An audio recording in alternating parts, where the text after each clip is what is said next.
imam ahli hadis kita, ulama ahlul hadis kita, dan kita akan tengok nanti apa yang mereka sampaikan dan apa yang mereka ucapkan berkenaan dengan hadis-hadis yang kita bacakan pada hari ini. Dan itu menjadi satu perkara yang perlu dilakukan oleh setiap pelajar hadis, terutamanya para asatizah kita, ya. Iaitu kita jangan mentafsirkan hadis Nabi mengikut pandangan kita sendiri. Kita tak mampu untuk sampai perkara itu, minta maaf lah, ya. Kecuali kalau asatizah yang ada di sini sudah sampai darjat mujtahid mutlak, misalkan para imam-imam besar, tak apalah, mungkin berbeza. Akan tapi kalau kebanyakan daripada kita, termasuk saya sendiri, kita tak mampu untuk masuk dan faham apa yang dimaksud oleh baginda Nabi dalam hadis-hadis tersebut, melainkan menerusi penjelasan dan syarah daripada para ulama kita yang tinggi ilmunya, yang lebih menguasai dan mantap ilmunya daripada kita. Okey, tuan-tuan dan puan sekalian, perbincangan kita pada hari ini insya-Allah kita mula pada pukul 9.20 sekarang ni, dan kita akan berehat nanti dalam pukul 1. Kuat ke tak kuat ni? Entahlah saya yang tak kuat ke atau tuan-tuan yang tak kuat. Nanti jangan saya yang tak kuat pula. Nah, kita akan mula sekarang ni pada pukul 9.20 dan santai saja. Tak payah, jadi tak payah pening-pening sangat. Di akhir nanti tak ada exam, tak ada ujian. Jadi kita terlepas pun jangan bimbang, ya kan? Kita enjoy aja perjumpaan kita pada hari ini. Dan yang berikutnya juga adalah kita akan berhenti pada pukul 1 untuk rehat, makan dan solat, ya tak? Lalu kemudian kita lanjutkan insya-Allah pada pukul 2. Dan saya ingat tak sampai pukul 4 lah kita akan selesai, ya. Kalau selesai lebih awal lagi baguslah. Tapi kalau tak pun saya akan letak maksimal hingga pukul 4 insya-Allah. Okey, apa yang kita bincangkan sekarang? Kita akan mulakan dengan pendahuluan terlebih dahulu. Kita akan mulakan dengan pendahuluan terlebih dahulu. Saya sudah ada sediakan buku. Jadi saya yakin, saya anggap nanti tuan-tuan dan puan akan baca buku ni di rumah semula, kan? Jadi saya akan ulas dengan laju saja. Jadi kita mulakan dengan pendahuluan terlebih dahulu. Pendahuluan kita ni akan menyebutkan 4 perkara. Pertama, pengertian hadis sifat. Apa tu hadis sifat Allah? Apa yang maksud dengan hadis sifat? Yang kedua, kaedah mentafsirkan hadis sifat.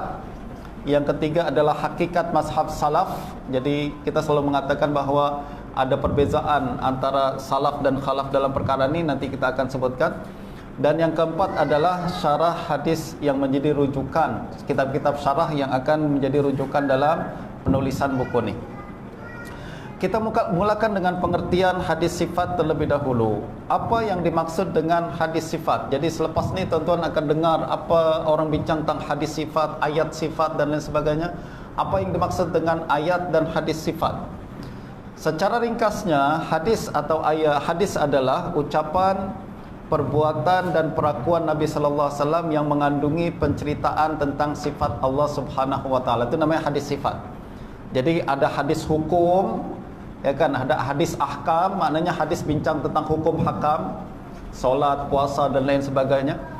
Ada lagi hadis akidah, hadis akidah bincang berkenaan dengan akidah secara umum, mula dengan sifat Allah Subhanahu wa taala, kemudian nabi, kemudian ada hari kiamat, hadis akhir zaman, ya kan, itu adalah hadis-hadis tertentu.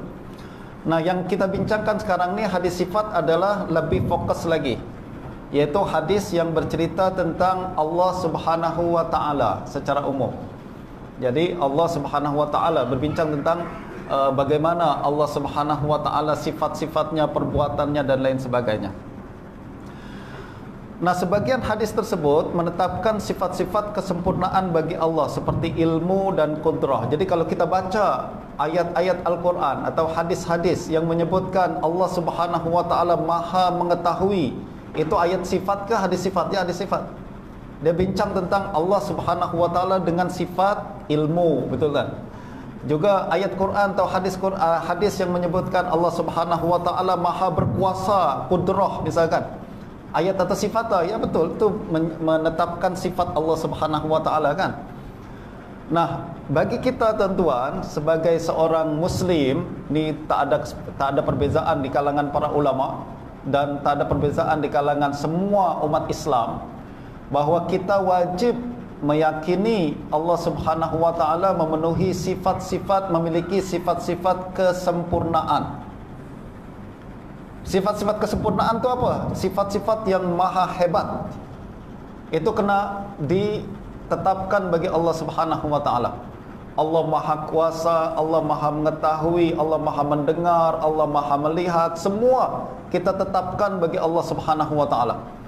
Dan kita tetapkan macam mana? Jangan kita tetapkan, maksudnya kita tetapkan seperti itu sambil kita mengakui bahawa kita tak tahu hakikatnya macam mana. Yang penting Allah memiliki sifat-sifat kesempurnaan.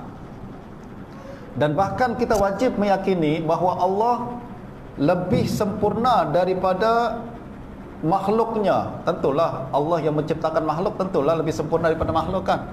Justru kita wajib meyakini perkara itu. Semua sifat-sifat kesempurnaan milik Allah Subhanahu wa taala.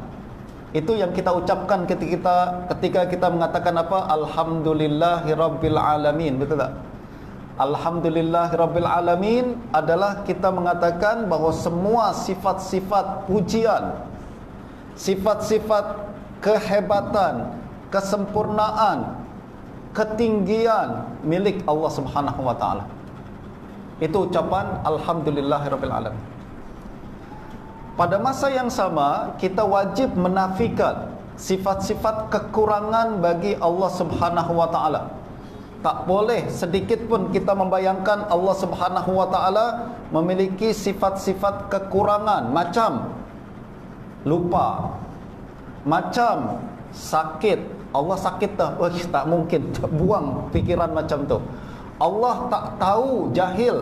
Buang perbincangan bayangan macam tu. Itu adalah sifat-sifat kekurangan atau aib bagi Allah Subhanahu wa taala. Ini wajib, ini sepakat tuan-tuan ya. Ini ditetapkan oleh Quran, disepakati oleh kaum muslimin. Kita mulakan dengan kesepakatan. Tak ada khilaf dalam perkara ini. Dan menafikan sifat-sifat kekurangan tu, itulah makna ucapan kita subhanallah wa bihamdih. Betul tak? Maha suci Allah. Apa maksud dia? Maknanya Allah mustahil memiliki sifat-sifat kekurangan. Tak ada sifat-sifat kekurangan sikit pun pada zat Allah Subhanahu wa taala. Tak ada kekurangan, sifat-sifat kekurangan sedikit pun pada perbuatan Allah Subhanahu wa taala. Allah maha sempurna, kita tetapkan dengan ucapan alhamdulillah. Dan sifat-sifat kekurangan semua sekecil-kecil manapun kita nafikan daripada Allah Subhanahu wa taala, yaitu dengan ucapan subhanallah. That's why dua kalimat ni penting kan? Subhanallah, alhamdulillah. Nanti kita akan sebutkan subhanallah, alhamdulillah, wala ilaha illallah, wallahu akbar. Itu adalah asas bagi perbincangan tentang sifat Allah di sisi mazhab Asy'ari. Imam Abdul Hasan Al-Asy'ari dan ulama Asy'ariyah yang menjadi ikutan umat Islam majoriti di seluruh dunia pada hari ini, mereka membina perbincangan berkenaan dengan sifat Allah daripada ucapan tu subhanallah, walhamdulillah, wala ilaha illallah, wallahu akbar. Subhanallah menafikan sifat-sifat kekurangan, alhamdulillah menetapkan sifat-sifat kesempurnaan. Betul tak? La ilaha illallah, wallahu akbar, nanti kita akan bincang pada hadis yang terakhir. Hadis yang terakhir. Tengok saya dah mula pun dah pindah ke hadis terakhir. Maksudnya dah hampir habis lah kelas kita ni tuan-tuan. Dah hampir habis lah. Nah, justru kita kena yakin perkara tu. Yakin perkara tu. Sifat sempurna bagi Allah kita tetapkan secara umum dan secara terperinci. Sifat kekurangan kita nafikan daripada Allah secara umum dan secara terperinci. Tak ada sifat-sifat kekurangan sedikit pun. Nah, masalahnya tuan-tuan, sebagian daripada hadis-hadis yang berbincang berkenaan dengan sifat-sifat Allah Subhanahu wa taala ni seolah-olah menetapkan sifat-sifat kekurangan bagi Allah. Jadi kita akan nampak nanti kalau kita baca ayat Quran, hadis, kita akan nampak macam pelik sikit nih hadis nih. Kenapa makna dia seolah-olah, saya tak kata confirm ya, seolah-olah menetapkan sifat-sifat kekurangan bagi Allah Subhanahu wa taala. Kenapa? Sebab hadis tersebut seolah-olah menggambarkan Allah Subhanahu wa taala macam makhluk, macam manusia yang bertempat di tempat tertentu, yang berjalan, berlari, bahkan kemudian kadang ada setengah hadis mengatakan ragu-ragu, Allah Subhanahu wa taala ragu-ragu, Allah Subhanahu wa taala lupa dan lain sebagainya, melupakan dan lain sebagainya. Ini kan sifat-sifat makhluk. Dan sifat-sifat makhluk ni semua tuan-tuan mengandungi adalah sifat-sifat kekurangan. Kalau Allah Subhanahu wa taala yang maha sempurna diserupakan dengan makhluk, maknanya kita telah menetapkan sifat-sifat kekurangan bagi Allah Subhanahu wa taala. Kenapa? Makhluk tempat kekurangan, sifat kekurangan. Kita ni lah kan. Kita ni yang boleh sakit, balik dari kelas boleh flu, boleh batuk-batuk, nanti berapa lama kemudian meninggal dunia, kita lupa, kita bimbang, kita ragu, kita itulah sifat-sifat kekurangan. Jadi Allah punya sifat-sifat kesempurnaan, makhluk punya sifat-sifat kekurangan. Kalau kita serupakan Allah seperti makhluk, maknanya kita turunkan darjat Allah Subhanahu wa taala, betul tak? Kita turunkan darjat yang maha sempurna kepada benda yang penuh dengan kekurangan. Nah, justru ini yang kemudian melahirkan perbincangan di kalangan para ulama. Saya jumpa hadis-hadis tertentu macam tu. Macam mana kita nak fahami perkara tu, kan? Macam mana kita nak fahami perkara tersebut? Nah, itu yang menjadi perbincangan kita pada hari ini. Nah, tadi ada setengah hadis-hadis sifat tadi menyerupakan Tuhan dengan makhluk. Jadi saya tak kata menyerupakan seolah-olah, ya kan? Kenapa kita kena sebutkan seolah-olah? Sebab sebenarnya Nabi tak serupakan Allah dengan makhluk. Pemahaman kita tu, orang jahil tu yang faham macam tu. Nabi tak maksud macam tu, you yang faham macam tu. Tak? Ada setengah orang ni tuan-tuan, dia kalau dia baca Quran, baca hadis dan Quran, lalu dia keluarkan pemahaman dia berkenaan Quran dan hadis tu, lalu ada orang tak percaya atau tak setuju dengan dia, dia ingat you menyalahi Quran. Padahal tak, saya tak menyalahi Quran, saya menyalahi pandangan you tentang Quran. Beza kan? Justru kita kena bezakan selalu. Ini Quran, ini hadis. Ini pandangan saya. Quran, hadis tak mungkin salah. Pandangan saya mungkin salah, betul tak? Justru kalau kita punya pandangan berkenaan dengan Quran dan hadis, jangan rasa macam itulah pandangan Quran dan hadis. Ini menurut Quran macam ni, menurut hadis macam ni. Jangan-jangan bukan menurut Quran dan hadis, menurut awak. Cuma awak nak guna Quran hadis tu sebagai benteng agar orang tak serang awak. Padahal mungkin Quran dan hadis tak macam tu. Nah, justru saya selalu sebutkan kalimat seolah-olah. Seolah-olah maknanya Nabi sebenarnya tak maksud macam tu, tapi orang jahil mungkin boleh faham macam tu. Jadi seolah-olah macam tu. Nah, kemungkinan pernah hadis-hadis yang tadi seolah-olah menyerupakan Allah dengan makhluk ni, dia mengandungi kemuskilan. Pertama, kemuskilannya adalah hadis tersebut bertentangan dengan Al-Quran yang menafikan kesamaan antara Allah dan makhluk. Quran jelas-jelas kata laisa kamitslihi syai' wa lam yakun lahu kufuwan ahad wa hal ta'lamu lahu samiyya.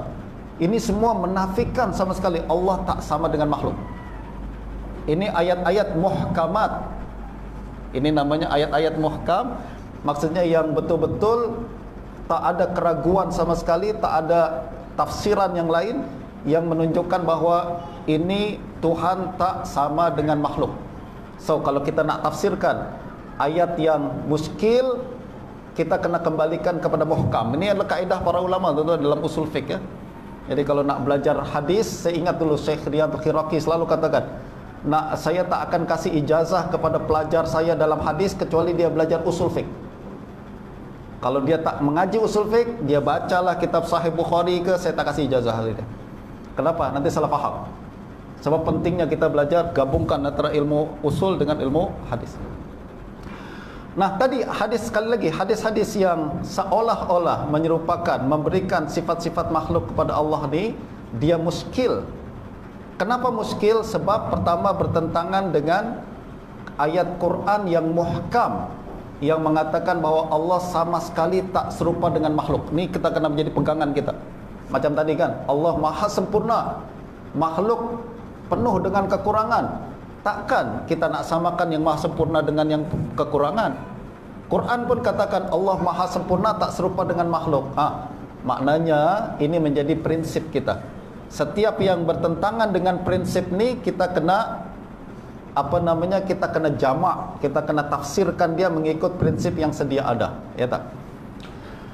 Yang kedua, hadis-hadis tersebut yang seolah-olah menyerupakan Allah dengan makhluk ni bertentangan dengan ijma' seluruh kaum muslimin bahawa Tuhan tidak memiliki sifat-sifat makhluk ni.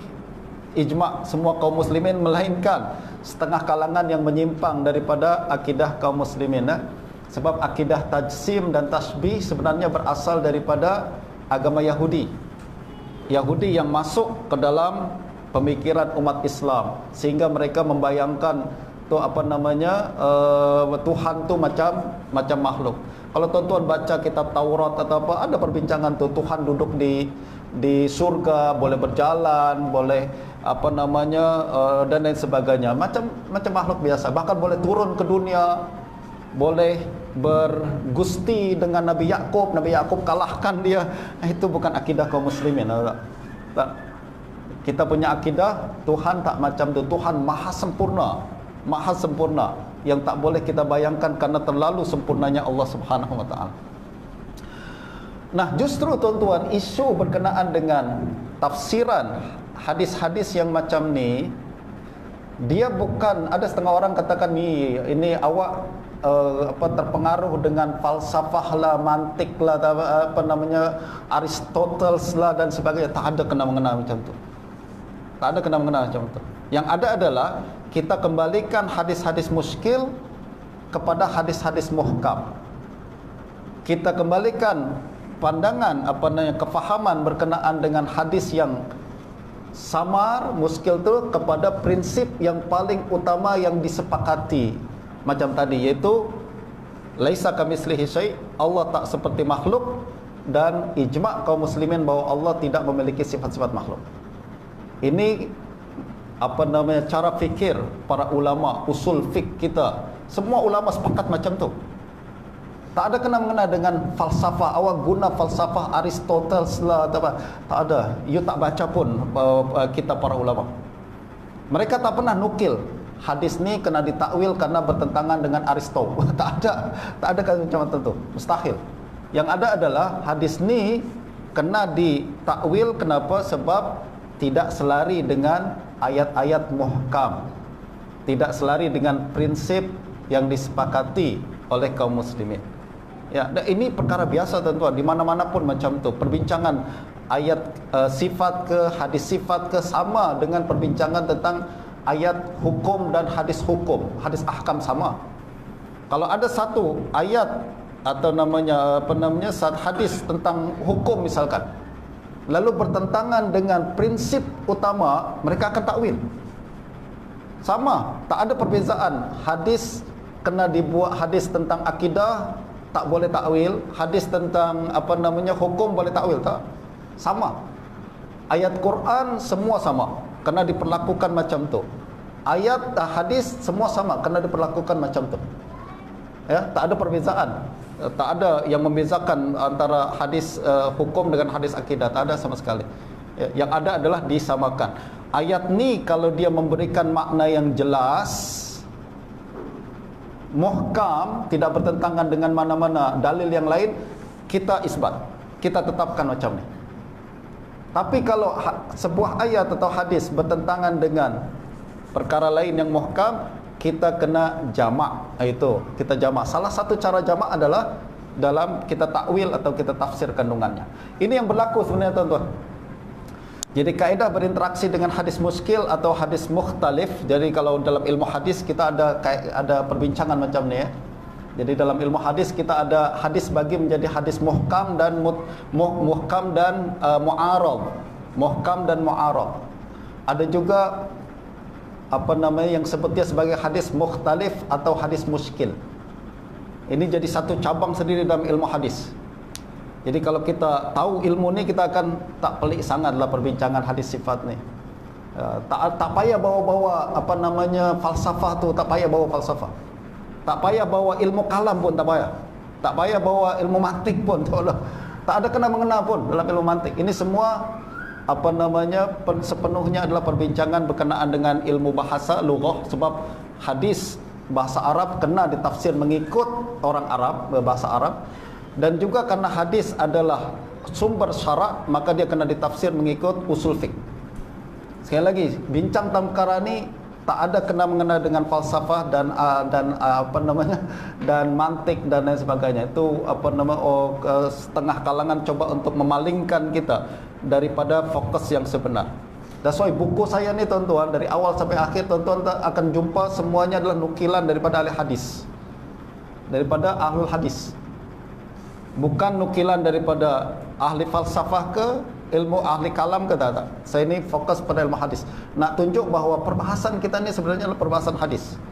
Bukan perbahasan nak coba kepada nak dibawa kepada tempat yang lain. Nah, dalam ilmu hadis tuan-tuan, kalau kita jumpa hadis muskil atau hadis mukhtalif, mukhtalif itu bertentangan dengan hadis lain atau ayat Quran yang lain, ya tak? Apa yang kita kena buat? Kata ulama, usahakan jamak terlebih dahulu. Apa tu makna jamak?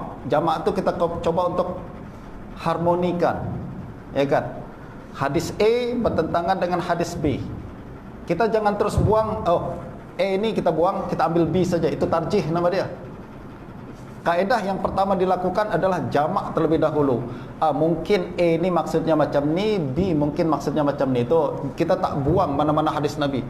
Tengok ini ahli sunnah punya pendekatan tuan-tuan ya. Ahli sunnah sangat menjunjung tinggi baginda Nabi sallallahu alaihi wasallam. Kalau ada hadis, kita tak terus ambil pendekatan buang salah satu, tak. Takkan kita nak tolak hadis Nabi kan? Kita nak coba untuk damaikan terlebih dahulu. Sebagai contohlah, misalkan ada hadis yang melarang kita untuk buang air besar menghadap kiblat.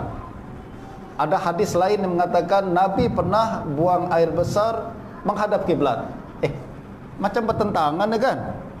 Macam mana kita nak buat? Kita ambil salah satu, kita buang salah satu ke? Tak boleh buat macam tu. Apa yang kita buat adalah kita jamak terlebih dahulu. Bagaimana kita jamak? Mungkin yang Nabi maksud adalah jangan buang air besar menghadap kiblat kalau di luar sana, di padang, ya kan? Tepi sungai, ya kan? Di hutan. Tapi kalau dalam rumah boleh, sebab Nabi pernah buat. Itu namanya jamak. Ya tak? Kita jamak. Atau Nabi pernah melarang kita untuk minum sambil berdiri, tapi Nabi juga pernah minum sambil berdiri. Bertentangan kan? Kita nak buat apa? Buang salah satu, tak, kita jamak dulu. Mungkin maksud Nabi adalah larangan tu bukan haram, makruh saja. Boleh tapi jangan sering-sering atau lain sebagainya. Itu namanya jamak, tuan-tuan. Ini kaedah ulama adalah tetapkan sejak dulu. Nah, salah satu bentuk jamak adalah kita buat macam tadi, itu tafsiran-tafsiran kan. Kita tafsirkan larangan Nabi buang air menghadap kiblat ketika buang air besar, maksudnya di luar, itulah takwil. Itu bentuk takwil. Justru takwil ni jangan alergi sangat. Saya sering pelik kalau orang katakan sikit-sikit takwil tak boleh, takwil takwil adalah perkara yang diperlukan. Tak ada satu orang pun melarang perkara itu. Lalu kalau ada ulama-ulama, ucapan-ucapan ulama yang melarang takwil, maksudnya adalah takwil yang tanpa aturan, takwil yang tak ikut kaedah, takwil yang tak ikut kaedah bahasa Arab, tak ikut dawabit qawaid lughah Arabiyah. Itu namanya takwil yang dilarang. Macam kita pernah sering dengar apa tuan-tuan? Ulama dulu pernah mengatakan jangan tafsir Quran dengan ra'i, dengan akal, ya, dengan akal. Maknanya kita tak boleh tafsir Quran dengan ra'i sama sekali ke? Tak, maksudnya adalah takwil Quran dengan pikiran yang tanpa ada qawaid, tak ikut qawaid. Tapi kalau ikut ra'i yang ada qawaid, dibenarkan. Sampai sekarang tafsir berlambak tafsir birra'i kan, sampai hari ini benarkan. Semua larangan-larangan berkenaan dengan satu perkara ni berkaitannya adalah karena dia tak ikut aturan. Justru kalau ada kita dengar jangan takwil dan lain sebagainya, ada ucapan ulama salaf katakan jangan takwil, betul. Tapi maksudnya adalah takwil yang tak ikut kaedah. Sedangkan takwil ikut kaedah, ulama salaf buat. Takkan mereka larang, mereka pun buat perkara itu. Begitu juga kalau ulama kita dulu katakan jangan mereka mencela ilmu kalam. Ilmu kalam tak boleh. Ilmu kalam mana satu? Ilmu kalam yang zaman dulu sebelum datang yang tak ikut aturan, yang ikut hawa nafsu saja. Sebelum datang a'immah macam Imam Abul Hasan Al-Asy'ari dalam Maturidi, ilmu kalam macam tu. Apa yang dilakukan oleh Imam Abul Hasan Al-Asy'ari adalah buat perbahasan ilmu kalam kembali kepada kaedah. Jadi apa yang dia buat adalah satu pembaruan dalam ilmu kalam, sehingga ilmu kalam yang sebelumnya tak ikut kaedah kembali kepada kaedah. Sebab untuk makluman tuan-tuan, saya tengah tulis buku khas berkenaan dengan Imam Abul Hasan Al-Asy'ari dan ilmu hadis, dan saya dapati macam tu. Apa yang dihentam oleh Imam Abul Hasan Al-Asy'ari kepada ilmu kalam dan ahli kalam adalah karena you tak konsisten. You tak konsisten ikut logik yang sepatutnya. Ini kalau nak mudah lah untuk logik orang awam macam ni tuan-tuan. Kita cakap bahasa Arab, bahasa Amiyah, tak ikut nahu, tak ikut apa. Lalu datang guru nahu katakan, awak kalau nak cakap Arab boleh, tapi ikutlah kaedah nahu ni. Kalau fa'il marfu, kalau maf'ul mansub, ya kan, ikut kaedah ni. Kalau awak ikut kaedah ni, cakap bahasa Arab. Kalau tak ikut kaedah ni, jangan cakap bahasa Arab. Bukan maknanya dia larang orang cakap bahasa Arab kan, tak. Awak boleh cakap kalau ikut kaedah. Begitu juga apa yang dibincangkan oleh ulama pada saat sebelum Imam Abul Hasan Al-Asy'ari, ada ilmu kalam. Ilmu kalam sangat berkembang, dan mereka tiap-tiap aliran guna ilmu kalam ni mengikut kepentingan mereka masing-masing. Justru banyak tak konsisten, tak ada konsistensi di antara mereka. Justru apabila Abul Hasan datang, dia pastikan bahawa perbincangan tu mesti mengikut kaedah yang sepatut. Itu cara perbincangan lain lagi nanti pada masa akan datang tuan-tuan ya.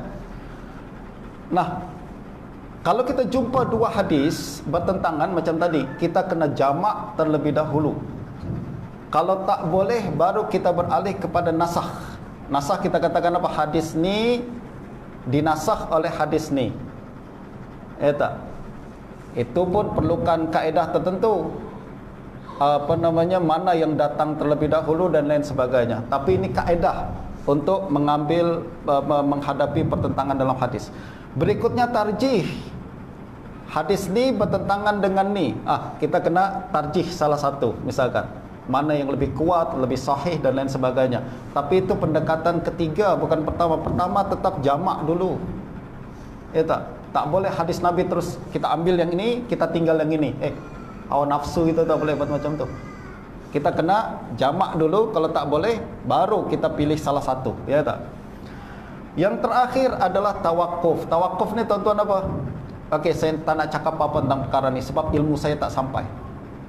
Saya nampak hadis kata suruh, satu hadis lagi kata jangan buat, yang satu kata suruh buat, yang satu larang untuk kita buat. Kita jamak tak boleh, kita nasakh tak boleh, tarjih pun tak boleh. Apa kita kena buat? Kita kena tawakuf. Cakap ilmu saya tak sampai, saya tak nak cakap apa tentang perkara ni. Itu adab. Betul tak? Zaman sekarang orang tak ada buat macam tu. Semua orang nak beristihad sendiri. Kalaupun dia tak sampai ilmunya, tetap dia nak kata ni juga. Ini tak boleh dibuat. Kata Imam Suyuti dalam Tadribur Rawi, tak boleh kita berbincang tentang hadis Nabi dengan zunun, bimujarradiz zunun, dengan sangkaan-sangkaan saja. Mesti ada ilmu. Bincang tentang Quran mesti ada ilmunya, hadis ada ilmunya. Kalau tak tahu, cakap tak tahu. Tawakuf. Tawakuf, saya tak tahu. Ya tak? Nah, ini yang berlaku dalam disiplin ilmu hadis.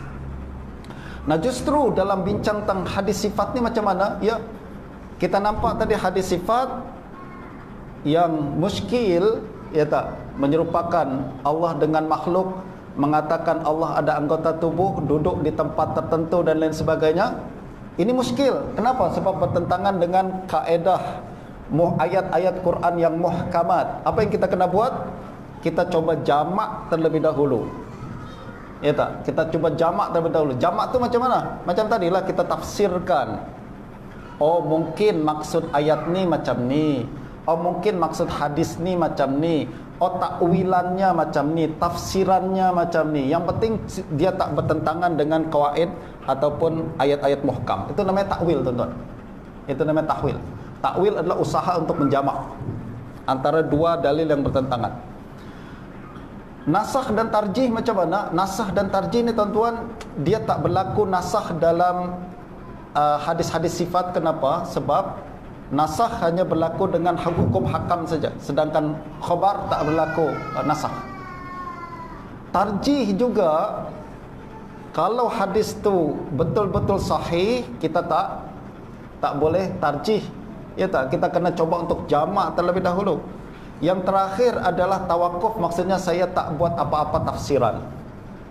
Ya kan? Kalau kita nampak ayat hadis mengatakan macam ni, seolah-olah Allah macam makhluk, lalu bertentangan dengan ayat-ayat muhkamat, kita tak boleh jamak. Ilmu kita tak cukup untuk menjamak, tak punya kemampuan bahasa Arab yang hebat dalam perkara ni. Apa yang kita buat? Tawakuf lah. Tawakuf tu adalah tafwid. Tafwid ni, tuan-tuan, hakikatnya adalah kita kata, saya percaya Nabi kata macam ni, tapi tak nak cakap apa-apa. Kenapa? Ilmu saya tak cukup. Betul tak? Itu tafwid. Betul tak? Hakikat tafwid adalah macam tu. Saya percaya, saya beriman Nabi kata macam ni, tapi apa maknanya? Maknanya saya serahkan pada Allah Subhanahu Wa Taala. Tawakuf. Justru saya tak tengok takwil dan tawakuf bertentangan dengan kaedah yang disebutkan oleh ulama hadis. Sebenarnya takwil adalah bentuk jamak, tafwid adalah bentuk tawakuf. Tawakuf maknanya adalah kita sedar bahawa ini di luar kemahiran dan kemampuan kita. Tafwid maknanya saya beriman, saya serah kepada Allah Subhanahu Wa Taala. Nah, dua-dua perkara ini dibenarkan. Seluruh Ahlus Sunnah wal Jamaah dalam kalangan Asy'ariyah dan Maturidiyah sepakat kalau kita membaca hadis-hadis sifat ni, sama ada you takwil agar makna dia tidak bertentangan dengan makna prinsip ayat Al-Quran, atau you tawakuf atau tafwid. Diam, tak cakap apa-apa. Ya. Nah, ini yang disebutkan oleh para ulama kita, tuan-tuan. Ini kecil sangat, entah nampak ke tak, dan dalam bahasa Arab pula. Saya rumuskan saja. Ini disebutkan oleh Imam Al-Ala'i. Al-Ala'i adalah imam pakar hadis, hafiz, pakar hadis. Dia guru Imam Al-Iraqi. Guru Al-Iraqi. Iraqi adalah guru Imam Ibn Hajar, ya tak? Dan Ibnu Hajar Al-Asqalani adalah guru Suyuti dan Sakhawi dan Zakaria Al-Ansari. Kaedah mereka sama. Nanti tuan-tuan nampak dalam buku saya berikutnya, saya sudah iklan hari-hari sekarang ni, so bukunya belum siap lagi. Buku saya berikutnya adalah bincang berkenaan dengan Imam Abul Hasan Al-Asy'ari dan siapa a'immah ahlul hadis yang huffaz, yang ambil mazhab Al-Asy'ari. Saya boleh kata kepada tuan-tuan, kebanyakan ahlul hadis adalah berakidah Asy'ari. Tak percaya tak apa. Tunggu nanti buku saya keluar. Tapi saya boleh kata, ulama ahlul hadis kebanyakan berakidah Asy'ari. Terutamanya pada zaman zaman Salahuddin Al-Ayyubi, lepas dia buka Mesir, ya kan? Mesir dulu dikuasai oleh siapa? Fatimiyah kan, akidah Syiah Fatimiyah. Apabila Salahuddin Al-Ayyubi ambil alih kuasai Mesir, dan masuk menjadi dinasti Bani Ayyub di Mesir, di Syam. Dan tuan-tuan, pada zaman Salahuddin Ayyubi, dia kuasa bukan cuma di Mesir saja. Mesir jadi ibu kota dia. Dia berkuasa hingga di Syam. Syam tu Palestin, Jordan, Syria, Lebanon tu Syam semua dia kuasai. Kemudian masuk ke Iraq, Baghdad dan Mosul dan lain sebagainya, sampai ke Hijaz. Hijaz tu Mekah, Madinah dan kawasan sekitar, bahkan sampai ke Yaman. Jadi dinasti Salahuddin Ayyubi sangat luas.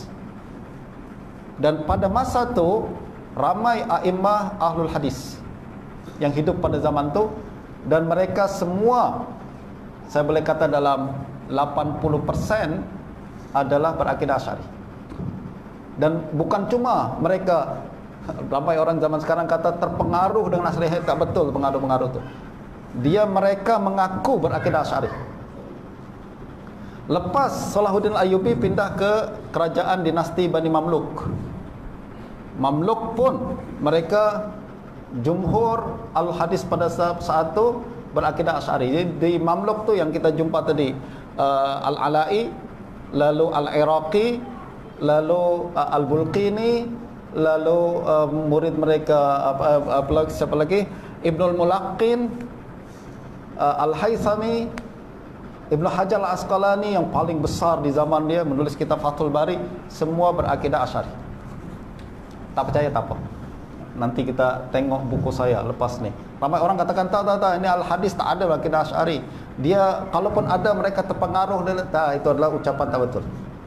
Itu ucapan untuk merendahkan pengaruh Asy'ari pada kalangan al-hadis. Seperti yang sebetulnya dalam sejarah al-hadis adalah mereka mengaku berakidah Asy'ari. Tapi ada juga sebagian yang tidak berakidah. Ya, biasalah saya katakan tadi 80%, bukan 100%. Betul tak? 80% adalah berakidah Asy'ari. Nah, ini yang disebutkan oleh Imam Al-Ala'i dalam buku dia Fatawa Al-Ala'i. Beliau ditanya berkenaan dengan apa yang mesti dilakukan dengan hadis-hadis dan ayat sifat ni. Beliau katakan, kalau awak punya kemahiran untuk mentakwil, iaitu punya kemahiran dalam ilmu usul tinggi, punya kemahiran dalam bahasa Arab tinggi, boleh tafsirkan hadis tu mengikut kaedah yang telah ditetapkan. Kalau awak tak punya kemahiran, tafwid saja. Tafwid maknanya macam tadi kita baca alif lam mim. Apa makna alif lam mim? Allah yang lebih tahu, betul tak? Tapi saya yakin dan beriman bahawa alif lam mim adalah firman Allah. Makna dia serahkan pada Allah Subhanahu wa taala. Tawakuf itu tafwid, tuan. Tafwid itulah tafwid.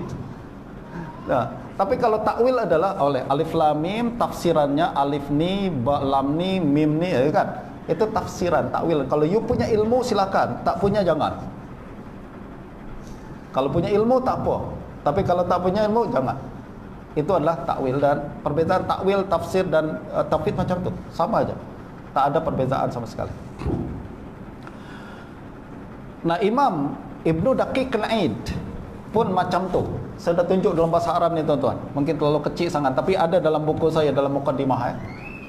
Jadi beliau menetapkan bahawa kalau kita jumpa hadis-hadis yang muskil macam ni, maka kena perhatikan. Beliau katakan, wa kadzalika naqulu fil alfadhil muskilatil waridah fil kitabi was sunnah tanazzahallahu amma la yaliqu bi jalalihi wa nu'minu bi annaha haqq wa sidq 'ala al-wajhi alladhi arad. Jadi kalau kita jumpa hadis-hadis muskil, bincang tentang Allah Subhanahu wa taala dan muskil, macam tadi muskil tu apa? Seolah-olah mencerupakan Allah dengan makhluk, punya sifat-sifat makhluk dan lain sebagainya, maka apa yang pertama kita lakukan adalah kita kena beriman. Iman maksudnya apa? Saya percaya tu ucapan Nabi. Kita tak macam Mu'tazilah. Mu'tazilah ni zaman dahulu, tuan-tuan, dia setiap jumpa hadis yang tak masuk akal dia katakan dusta, palsu. Mu'tazilah buat macam tu. Dia jumpa hadis-hadis sahih ke tak sahih, kalau dia kata ni tak masuk akal, tak mungkin Nabi kata macam tu, dia katakan palsu, maudhu', dusta. Justru ulama awal-awal bagi tahu kita jangan macam tu. Kalau kita jumpa hadis sahih, ayat Quran kata macam ni tentang Allah Subhanahu wa taala, walaupun muskil, pertama-tama adalah kita katakan apa? Saya percaya ni ucapan Allah. Saya percaya ni ucapan Nabi. Jangan terus awal-awal kita sombong sangat. Tak masuk akal saya, palsu. Sombong awak ni. Patutnya adalah saya beriman Nabi kata macam tu. Saya beriman Allah kata macam tu. Lepas tu baru you punya kemahiran untuk tafsirkan. You tak punya, diam saja. Betul tak? Itu tafwid dan takwil, tuan-tuan. Simpel kan? Sangat mudah sebenarnya kalau kita nak bincang perkara ni. Kalau tak ikut tak ada pengaruh-pengaruh luaran. Sebenarnya perbincangan sangat simpel. Ulama mudahkan perkara tersebut untuk kita fahami. Kata Imam Ibn Daqiq al-Aid, man awwala syai'an minha fa in kana ta'wiluhu qariban ala ma yaqtadhihi lisanul arab wa yufhamu min mukhatabatihim lam nunkirhu alaihi wa lam nubaddi'hu.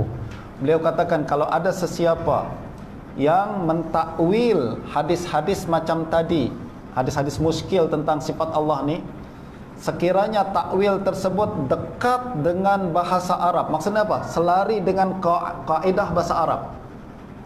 Sebab hadis bahasa Arab, Quran bahasa Arab. Tafsirkan dia mengikut kaedah bahasa Arab. Kaedah bahasa Arab tu ada majaz, ada isti'arah, ada mutlak, muqayyad, khas, am dan lain sebagainya. Selari dengan perkara tu, apa kata Ibn Daqiq al-Aid? Lam nunkirhu wa lam nubaddi'hu. Kita tak ingkari, kita tak hukum bid'ah. Maknanya takwil yang selari dengan lughah tak apa. Selari dengan bahasa Arab boleh. Kita tak hukum dia bid'ah, tak hukum dia munkar. Wa in kana ta'wilan ba'idan tawaqqafna an qabulihi wastab'adnahu. Tapi kalau takwil dia jauh daripada lughah, ini takwilan yang tak ikut kaedah, atau istilah kita sekarang takwilan yang takalluf, atau takwilan yang berpandai-pandai dah buat macam tu. Ada setengah orang takwil pandai-pandai. Dia katakan apa? Ada takwilan Syiah apabila Allah Subhanahu wa taala suruh Nabi Musa katakan innallaha ya'murukum an tazbahu baqarah. Sungguhnya Allah memerintahkan kamu untuk menyembelih lembu betina, baqarah, lembu betina. Apa kata Syiah? Ini isyarat untuk memerangi Siti Aisyah. Baqarah tu adalah Siti Aisyah. Ini takwilan jauh sangat, tuan-tuan. Langit dan bumi, betul tak? Nak takwil Baqarah dengan Siti Aisyah tu dari logoh macam mana? Secara bahasa macam mana? Secara kaedah bahasanya tak sambung kan? Ini yang kita katakan ni takwil ba'id. Takwil ba'id ni kena buang. Orang berpandai-pandai, itulah takwilan batiniyah, itulah takwilan Mu'tazilah apabila dia bincang berkenaan dengan kaum mukminin akan tengok Allah, akan melihat Allah di akhirat, dia takwil macam-macam. Tak, mereka Allah tak akan mampu dilihat, ni tak ada takwil jauh panjang. Itu yang kita reject. So, apa kesimpulan ucapan Imam Ibn Daqiq al-Aid? Takwil boleh ke tak boleh? Boleh kalau selari dengan lughah, tidak berpandai-pandai, tidak takalluf dan tak dipaksa-paksa. Selari dengan lughah boleh dan mesti pun. Kalau tak ada takwilan, kita tak boleh tafsir Al-Quran ni. Ya kan? Justru kalau ada ayat Al-Quran bincang tentang wuduk misalkan, aulamastumun nisa, kalau engkau balik daripada buang air besar dan lain sebagainya, lalu aulamastumun nisa, atau kamu sentuh perempuan, Allah suruh untuk kita tayammum, fatayammamu sa'idan tayyiban, itu kan maksudnya batal wudu kita. Quran kata lamastum, sentuh. Ayat jelas mengatakan sentuh. Ya tak? Sentuh. Tapi ulama terbagi kepada dua bagian. Ada yang katakan sentuhan membatalkan wudu, ada yang katakan sentuhan tak membatalkan wudu. Kenapa ayat dia sama? Sebab mereka faham secara bahasa Arab. Orang Arab ni kalau nak cakap sentuh, kadang makna dia jima. Itu secara lughah betul. Itu takwilan dekat, bukan jauh. Jangan sentuh maknanya kadang jangan jima, betul. Dan orang zaman sekarang ramai ambil pandangan tu kan. Wah, sebab mazhab Syafi'i kata sentuh isteri batal wudu, dia punya pandangan lain. Saya ambil pandangan mazhab Hanafi. Sentuhan di sini maknanya bukan sentuhan hakikat tapi majaz. Sentuh makna jima. Okey, pandai awak guna majaz dalam ayat ni. Betul tak? Yang lain tak guna kah? Oh, yang lain tak boleh. Yang lain tak boleh. Ni boleh. Ini yang kita tak katakan tak konsisten. Ayat Quran semua sama. Tak boleh bezakan ni ayat boleh diguna majaz di sini, dalam surah Al-Maidah ada majaz, surah yang lain tak ada majaz, tak ada, semua sama. Bahasa Arab kita kena perlakukan sama. Iaitu guna kaedah tafsiran mengikut bahasa Arab. Nah, ini dia. Tuan-tuan tahu siapa Ibnu Daqiq al-Aid? Masalah kita adalah kita tak kenal ulama, betul tak? Akhirnya kalau kita tak kenal ulama, kita sering rendahkan pandangan ulama. Ingat, ulama tu macam kawan kita di sebelah. Dia kata apa, saya punya pandangan lain. Wih, hebatnya awak. Kita awak tak kenal ulama. Tapi kalau kita kenal ulama, kita tak berani menyalahi ulama. Nah, Ibnu Daqiq al-Aid ini tuan-tuan adalah seorang ulama, pakar dalam hadis, pakar dalam fiqh, pakar dalam semua ilmu yang lain. Bahkan ulama katakan dia layak untuk darjat mujtahid. Dia sampai darjat mujtahid. Dan dia adalah mujaddid pada abad ke-8 Hijrah. Duduk di Mesir, dia pakar sangat dalam fiqh Syafi'i dan fiqh Maliki. Dan hadis pun banyak, dia punya kitab banyak berkenaan dengan ilmu hadis. Dan dia sekali lagi hidup pada zaman Mamluk, dan dia berakidah Asy'ari. Confirm. Ini adalah diambil daripada akidah Imam Ibnu Daqiq al-Aid, dan kita tengok huraian akidah beliau memang betul adalah selari dengan akidah Imam Abul Hasan al-Asy'ari. Justru ini kita kena, saya cadangkan tuan-tuan untuk berkenalan dengan para ulama ni. Saya ada buku banyak bincang tentang ulama fulan dan sebagainya kan. Kita luaskan bacaan kita akan tengok bahawa ulama ni hebat-hebat ulama ni. Kadang kita cuma kenal 1-2 ulama, ingat dialah rujukan utama, yang lain semua tak ada makna sama sekali. Padahal ni ulama-ulama besar yang kita kena rujuk dalam perbahasan. Okey, kita lanjutkan lagi prinsip. Kita masih baru pendahuluan ni. Kita belum baca hadis lagi. Tapi boleh difaham ke tak? Boleh ya? Anyway, apa yang saya bincang ni adalah semua ringkasan. Tuan-tuan boleh baca buku saya untuk lebih dalam. Sekarang kita beralih kepada prinsip asas berinteraksi dengan hadis sifat seperti apa. Pertama tuan-tuan, prinsip asasnya adalah secara umum kita kena faham bahawa hadis Nabi adalah produk bahasa Arab yang paling tinggi kualitinya. Nabi SAW bercakap kepada para sahabat dengan bahasa Arab yang paling tinggi sastra dia. Kenapa? Sebab baginda Nabi adalah orang yang paling fasih dalam bahasa Arab. Fasih ini bukan petah ya tuan-tuan. Fasih ini bahasa Melayu, petah kan. Tapi fasih dalam bahasa Arab adalah mahir dalam menjelaskan makna dengan cara yang mudah difahami oleh orang ramai. Jadi kalau Nabi cakap satu perkara ni, orang yang tak berpendidikan faham maksud Nabi, profesor pun faham maksud Nabi.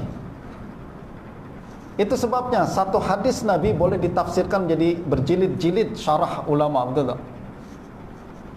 Kenapa? Sebab banyak makna Nabi boleh sampaikan dengan kalimat yang ringkas difahami. Masing-masing akan dapat mengikut kadar kefahaman mereka. Ya, orang awam fahamannya macam tu, ya awak akan dapat macam tu. Tapi kalau awak tinggi lagi, awak akan dapat keluarkan lebih banyak lagi. Itu disebut sebagai jawami'ul kalim. Ya tak? Utitu jawami'ul kalim. Saya diberikan jawami' kalim, kemahiran untuk menyampaikan message sampai masuk ke dalam hati dan difahami oleh semua lapisan mengikut kadar kepahaman mereka. Nah, semua pakar bahasa Arab sepakat Rasulullah adalah tokoh Arab yang paling fasih ucapannya. Diucapkan oleh Abdul Qahir Al-Jurjani dalam Dalailul I'jaz. Siapa Abdul Qahir Al-Jurjani?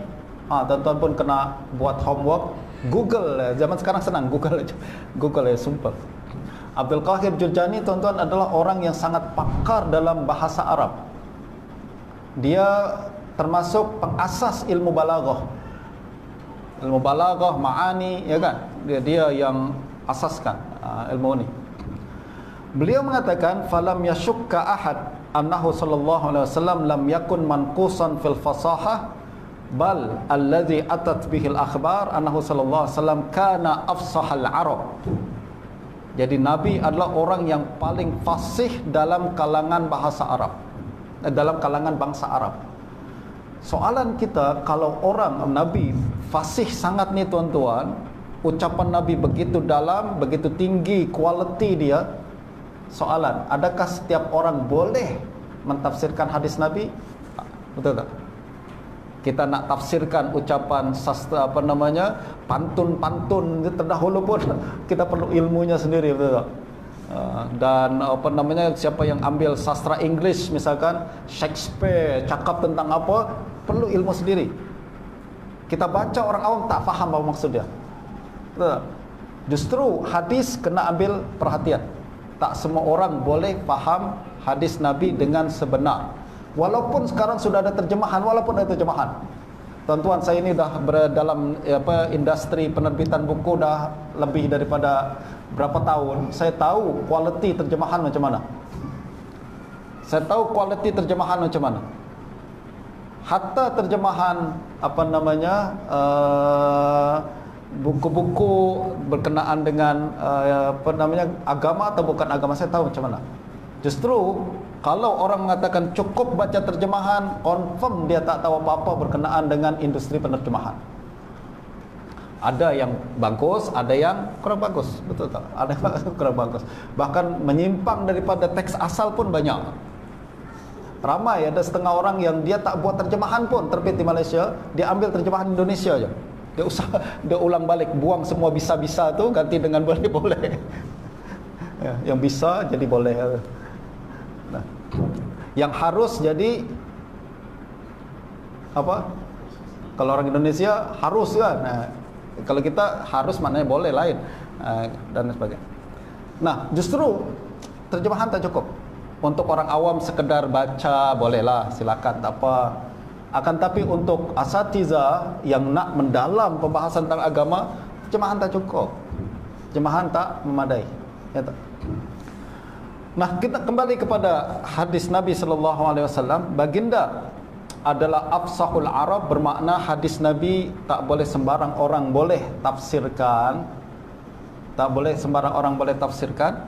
Hanya orang yang punya kemahiran bahasa Arab saja yang layak untuk berbincang tentang perkara itu. Berikutnya lagi tuan-tuan, kata Imam Syafi'i dalam kitab Ar-Risalah. Beliau mengatakan bahawa walisanul Arab awsa'ul alsinati madhaban wa aktsaruha alfadhan. Wa la na'lamuhu yuhitu bi jami'i ilmihi insanun ghairu nabi.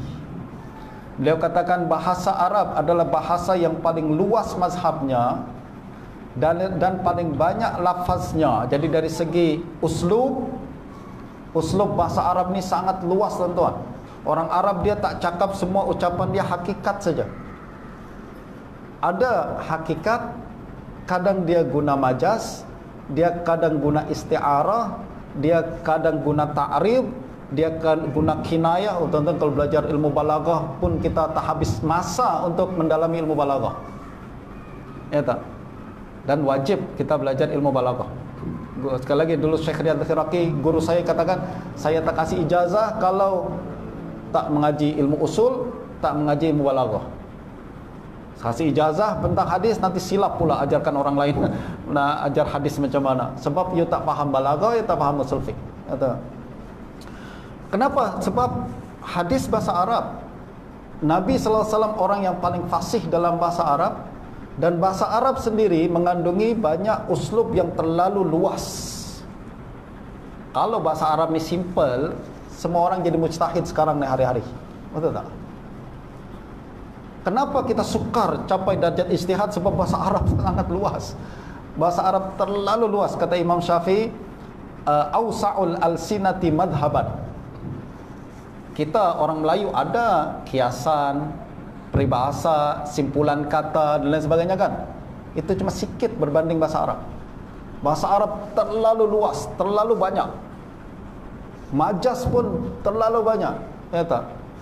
Berikutnya lagi, dan paling banyak lafaz. Lafaz pun, kosakata dia pun paling banyak. Untuk sebut singa, dia ada puluh-puluh lafaz untuk merujuk pada singa saja. Ya tak? Itu sebabnya nama Nabi banyak gitu kan. Nama Nabi banyak, nama Al-Quran pun banyak dan sebagainya. Lafaz dia terlalu banyak. Dan kata Imam Syafi'i, wala yuhitu wala na'lamuhu yuhitu bi jami'i ilmihi insanun ghairi nabi. Kami tidak mengetahui seseorang yang menguasai kesemua bahasa Arab ni melainkan seorang nabi. Hanya nabi yang tahu seluk-beluk bahasa Arab ni. Sebab Nabi ditugaskan untuk menyampai risalah kepada semua manusia kan, terutamanya bangsa Arab. Justru dia kena punya kemahiran komunikasi dengan semua lapisan. Kalau Nabi cakap ke orang Yaman, Nabi boleh masuk ke dalam bahasa orang Yaman. Nabi bincang ke orang Syam, Nabi boleh masuk pakai bahasa yang digunakan oleh orang Syam. Nabi bincang ke semua kabilah-kabilah lain dengan bahasa-bahasa, Nabi boleh masuk. Sebab Nabi tugasan tu berkomunikasi dengan orang ramai. Justru Nabi menguasai semua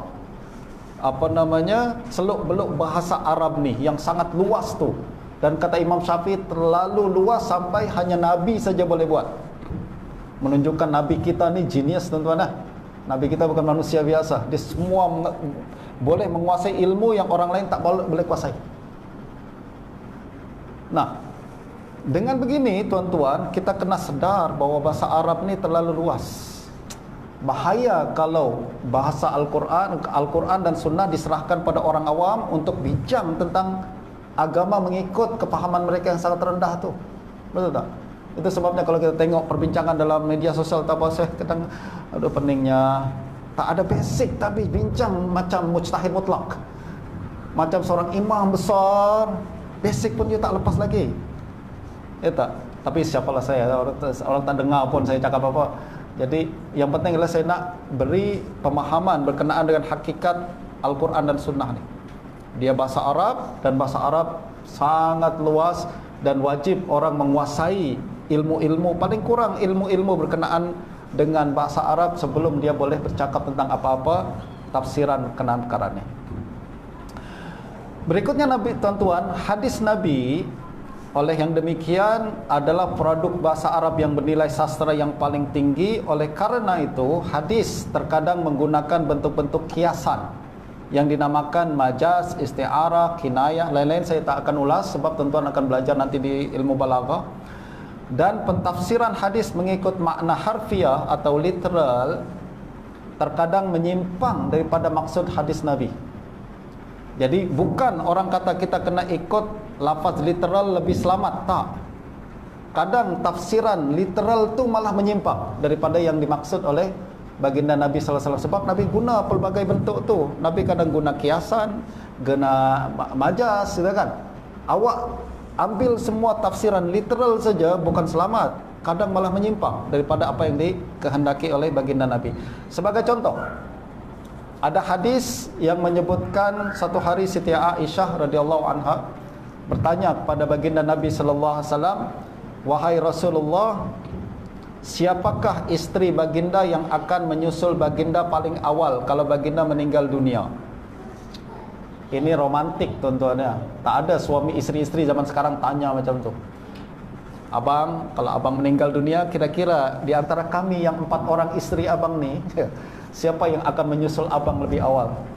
Kenapa isteri-isteri tak cakap macam tu? Sebab dia isteri satu-satunya. Kalau dia ada isteri yang lain, mungkin dia boleh cakap macam tu.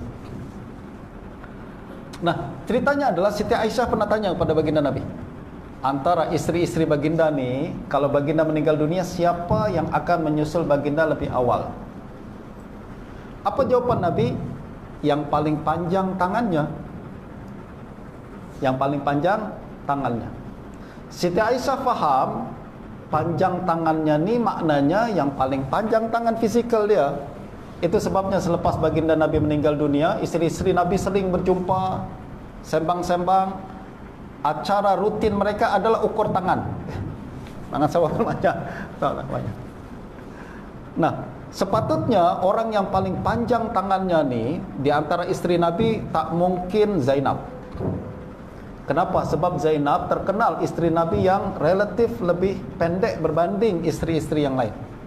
Zainab ni perawakan dia agak pendek kecil berbanding isteri-isteri Nabi yang lain.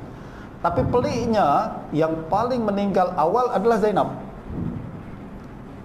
Itu sebabnya kata Siti Aisyah, selepas Zainab meninggal dunia, baru kita faham maksud Nabi bukan panjang tangan, tapi paling banyak bersedekah. Ya, itu tuan-tuan ya. Ada para sahabat pun, Siti Aisyah pun kadang silap dalam menafsirkan ucapan Nabi apabila dia faham bahawa maksudnya adalah literal. Padahal maksud Nabi bukan. Maksud Nabi adalah bukan panjang tangan panjang, tapi banyak bersedekah. Sebab orang Arab sering kata macam tu, panjang tangan maksudnya orang si fulan ni panjang tangannya, maksudnya dia sering memberi sedekah. Kalau kita panjang tangan maknanya apa? Mencuri kan, lain. That's why jangan tafsirkan bahasa Arab dengan bahasa Melayu. Ada berapa perkara yang tak boleh tafsir mengikut bahasa Melayu.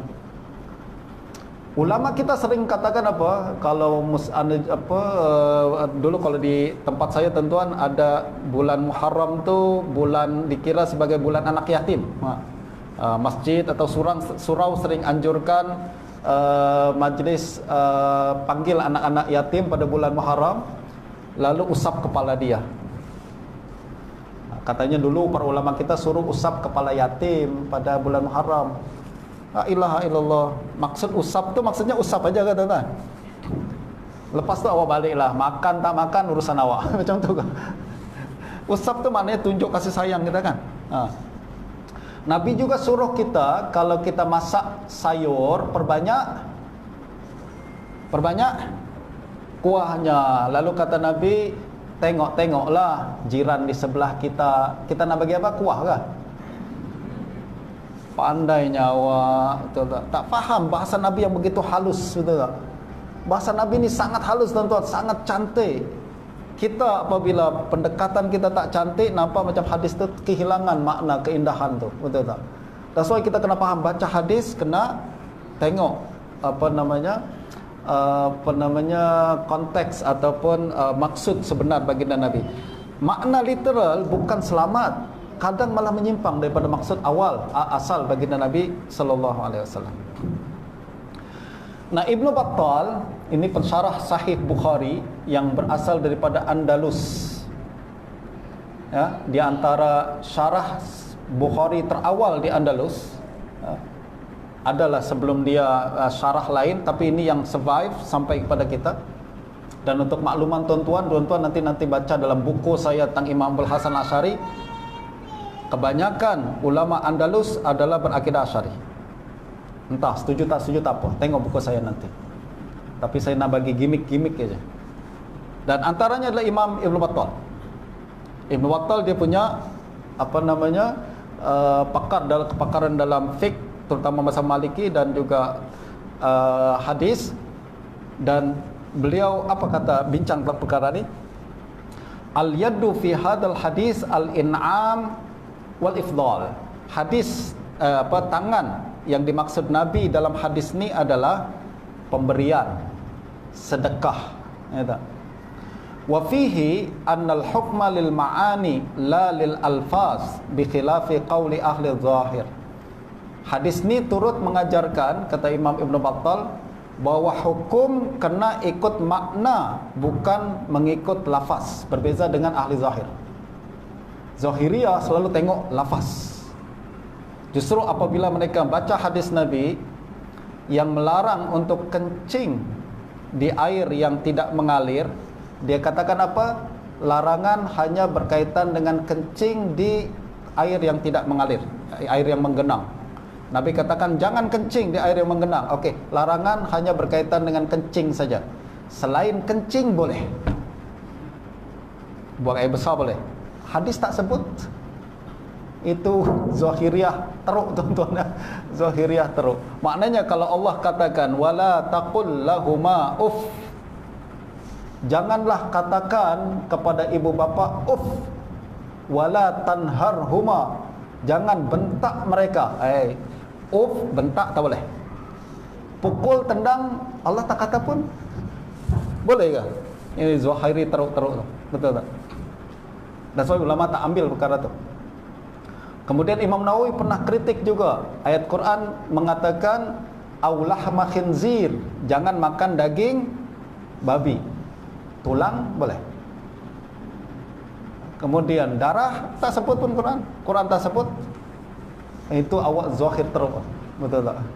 Dan sebab nak baca Quran sunnah, you kena faham berkenaan dengan kaedah-kaedah macam ni, supaya kita tak jerumus dalam pemikiran yang silap. Nah, Imam Ibn Hibban, tuan-tuan, dalam buku dia Sahih Ibn Hibban. Sahih Ibn Hibban ni menarik, sangat-sangat menarik, sangat menarik. Dari dulu saya punya perhatian khas kepada Sahih Ibn Hibban. Tajuk buku dia At-Taqasim wal Anwa'. Satu tajuk satu bentuk penulisan hadis, kitab hadis yang berbeza. Beliau mengatakan berkenaan dengan hadis yang berbincang tentang Allah Subhanahu wa taala dan sifat-sifatnya, beliau letak bab zikrul khabarid dal ala anna hadhil alfaz min hadzal naw' utliqat bi alfazit tamsil wa tashbih ala hasabi ma yata'arafahu an-nasu fi ma bainahum dunal hukmi ala zawahiriha. Kata Imam Ibn Hibban, kalau kita bincang tentang hadis-hadis yang berkaitan dengan sifat Allah ni, kita kena faham kadang yang dimaksud adalah sekedar tamsil dan tashbih. Dalam bahasa kita kiasan, majaz. Dunal hukmi ala zawahiriha, bukan ditetapkan mengikut makna zahirnya, bukan mengikut makna literalnya tadi. Jadi kata Ibn Hibban, Nabi pun isyaratkan perkara tu. Nabi pun isyaratkan perkara tu. Contoh hadis yang dibawa adalah ucapan Allah Subhanahu wa taala, yaqulullahu azza wa jalla lil 'abdi yaumal qiyamah ya ibna adam maridtu falam ta'udni. Hari kiamat nanti, tuan-tuan, Allah Subhanahu wa taala akan berkata kepada manusia, wahai manusia, aku sakit sampai hati engkau tak datang tengok pun. Allah akan kata macam tu. Ini muskil tak muskil? Kita tadi katakan sakit ni mustahil bagi Allah Subhanahu wa taala, betul tak? Allah Maha sempurna, sakit itu sifat makhluk yang mustahil bagi Allah, tak layak bagi Allah Subhanahu wa taala. Tapi hadis ni mengatakan aku sakit, engkau tak datang pun ziarah. Apa jawapan hamba? Fayaqulu ya Rabb wa kaifa a'uduka wa anta rabbul alamin. Manusia pun berkata, ya Allah, macam mana saya boleh datang kepada engkau? Macam mana engkau boleh sakit? Engkau kan Tuhan alam semesta. Ini pun dia muskil. Manusia ini pun muskil pada Allah. Macam mana Allah boleh sakit? Macam mana Allah boleh didatangi? Ziarah ke rumahnya? Ya kan muskil. Allah jelaskan, fayaqul ama alimta anna abdi fulanan marid falam ta'udhu. Ama alimta annaka law 'udtahu lawajadtani. Jadi Allah menjawab, engkau tak tahu ke hambaku sakit, tapi engkau tak datang ke rumah dia pun. Sekiranya engkau datang ke rumah dia, engkau akan jumpai aku di situ.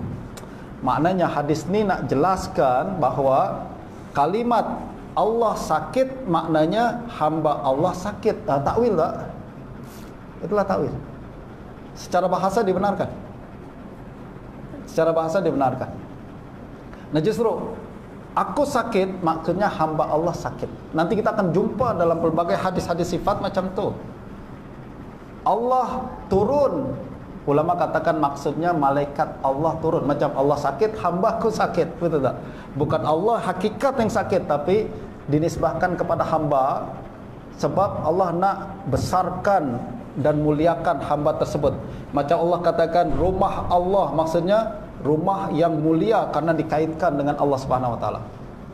Betul tak? Ini yang difahami oleh Imam Ibn Hibban. Beliau mengatakan jangan letak dia makna zahir dia, akan tapi mengikut tamsil. Ini sekedar kiasan, ini sekedar tasbih, ya tak? Nah justru Imam Al-Baihaqi dalam kitab Asma' wa Sifat, beliau mengatakan wa fihi dalilun ala anna al-lafza qad yaridu mutlaqan wal muradu bihi ghairu ma yadullu alaihi zahiruh. Hadis ni menjadi dalil bahawa kadang lafaz datang secara mutlak, akan tapi yang dimaksudkan adalah bukan makna zahirnya. Ini faham, ulama fahami perkara ini. Ini yang menjadi asas tuan-tuan dalam perbincangan ulama. Dan ulama yang saya bawakan ni ulama falsafah ke? Ibn Hibban al-falsafah. Nah, ada orang tuduh Ibn Hibban dia menguasai ilmu falsafah, sebenarnya tuduhan tak betul.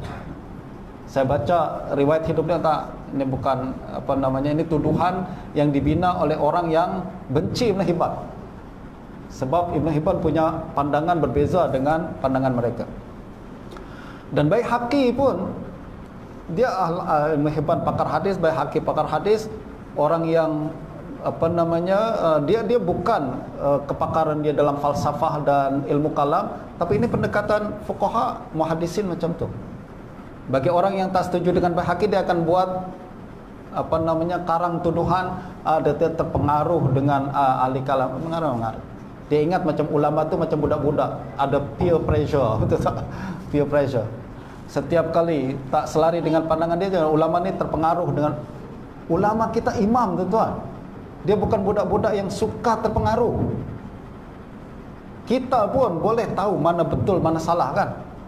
Walaupun kawan kita semua kata, ni awak kena buat ni. Kalau kita tengok tak betul, saya takkan buat. Takkan Imam Baihaqi terpengaruh mudah sangat? Imam Nawawi terpengaruh mudah sangat? Imam Nawawi ini tuan-tuan sampai nak dihukum bunuh pun dia tak keluar fatwa yang mengikut penguasa, betul tak? Takkan terpengaruh dengan kawan-kawan, tak tahu mana betul mana salah. Ucapan terpengaruh adalah bagi saya adalah pandangan yang kurang tak betul, bahkan bukan kurang tepat, tapi saya tangkap tak betul sama sekali. Dan ucapan terpengaruh ni membayangkan ulama kita dia tak punya pendirian. Ulama kita punya pendirian. Apabila mereka tetapkan perkara ni, maknanya dia sudah teliti, sudah selidik betul-betul sampai kepada kesimpulan tersebut. Okey, kita masih pendahuluan lagi, belum habis. Nak lanjut ke tak lanjut? Nak rehat dulu kah? Terus. Okey, saya nak laju sikit lah, sebab tujuan utama kita adalah nak sampai kepada pembacaan hadis. Yang berikutnya adalah hakikat mazhab salaf. Sebab saya perlu untuk ulas perkara ini, sebab asas kita tu kena kuatkan sebelum kita masuk ke dalam perbahasan hadis kita. Kita nak bincang berkenaan dengan mazhab salaf. Apa yang dimaksud dengan mazhab salaf? Salaf adalah tuan-tuan, secara bahasa bermakna terdahulu. Secara bahasa maknanya adalah terdahulu. Lawanan salaf adalah khalaf. Khalaf maknanya terkemudian. Dan untuk makluman tuan-tuan, khalaf maknanya adalah pengikut yang baik. Bukan terkemudian saja, tapi pengikut yang baik. Sebab kalau pengikut yang tak baik disebutnya khalf dalam bahasa Arab. Kalau khalaf, betul, khalafa sidqin. Tapi kalau pengikut yang tak baik, yang menyimpang daripada salaf, disebut khalf, bukan khalaf. Fa khalafa min ba'dihim khalfun adha'us salah. Itu khalf maknanya adalah pengikut yang tak betul. Orang dulu salaf dia, keturunan dia baik-baik, nenek moyang dia baik-baik, kemudian dia menjadi keturunan yang tak baik. Itu kita tak sebut khalaf. Sebab dia tak ikut peninggalan nenek moyang dia. Kalau dia ikut, kita sebut khalaf. Nah justru orang sering tanya pada saya, Ustaz, pernah ada satu tanya, Ustaz, kenapa salaf seling berkelahi dengan khalaf, seling berbeza pandangan dengan khalaf? Saya tak pernah ada khalaf berbeza pandangan dengan salaf. Kalau ada khalaf menyalahi salaf, dia tak disebut khalaf, dia disebut khalf. You kata khalaf kan? Khalaf maknanya mengikut. Jadi hakikatnya tak ada pembagian salaf dan khalaf, bermakna khalaf menyalahi salaf. Jangan ada konsepsi macam tu, silap. Itu adalah konsepsi yang salah. Coba untuk melihat bahawa seolah-olah kita ni sudah terlepas hubungan dengan ulama terdahulu. Tak. Kita ikut jejak langkah mereka. Itu sebenarnya disebut khalaf. Cuma perbezaan yang berlaku adalah perbezaan pendekatan karena konteks yang berubah. Tak. Dulu kita perang pakai kuda, panah dan pedang. Takkan kita ikut salaf, maknanya kita perang macam tu habis Palestin hari ini. Ya tak? Sekarang pun orang Palestin pakai Yasin 105, pakai persenjataan. Pendekatan berbeza tapi sama sebenarnya hakikatnya. Karena konteks yang berubah, maka senjata berubah. Tapi jihad tetap sama, perjuangan tetap sama. Betul tak? Nah, itu yang hakikat berlaku. Salaf dulu tak ada keperluan untuk bincang mendalam mengikut ilmu kalam yang logik yang kuat, sebab zaman tu tak ada keperluan. Zaman berikutnya baru ada keperluan, tapi hakikat akidah yang mereka pertahankan sama. Mereka pertahankan Tuhan satu, Nabi Muhammad Nabi kita, akhir kiamat ada, hisab ada, kaum mukminin akan melihat Allah di akhirat, Quran bukan makhluk, semua sama. Cuma cara perbezaannya, cara membincangkan dia berbeza. Ini bukan saya karang sendiri tuan-tuan, akan tapi saya coba buat tengok perkara itu secara objektif. Saya baca buku-buku dan saya nampak macam tu. Dan saya rasa tak ada perbezaan tu, melainkan bagaimana cara untuk mempertahankan perkara tersebut mengikut konteks yang berubah. Ya. Zaman dahulu, ingat tak dulu orang larang kita untuk terjemah Al-Quran, tafsir Al-Quran dan lain sebagainya. Ya, zaman dahulu tuan-tuan tak perlu, tak ada keperluan. Tapi zaman sekarang kita sudah berubah. Ya tak? Perbincangan mengajar agama pun sudah berubah. Kalau dulu guru-guru kita yang dulu, orang boleh kata jangan tanya soalan. Tanya soalan maknanya iman tak kuat. Zaman dahulu lah. Jangan tanya dalil, you percaya aja tu. Ya, zaman dahulu. Zaman sekarang boleh kita buat macam tu. Habis kita kena hantam sama Gen Y, Gen X. Habis kita hantam, budak-budak Twitter hantam kita. Kenapa? Saya nak tahu. Jangankan budak-budak di luar sana, anak saya pun umur 8-9 tahun kalau suruh buat perkara ni. Kenapa, Pak? La ilaha illallah. Dia tanya kenapa? Kita kena explain. Ya. Abah, kalau begini hukumnya macam mana? Hukumnya begini. Kenapa, Pak? Kenapa? Saya sering explain, anak saya umur 8-9 tahun, dalam mazhab Syafi'i macam ni.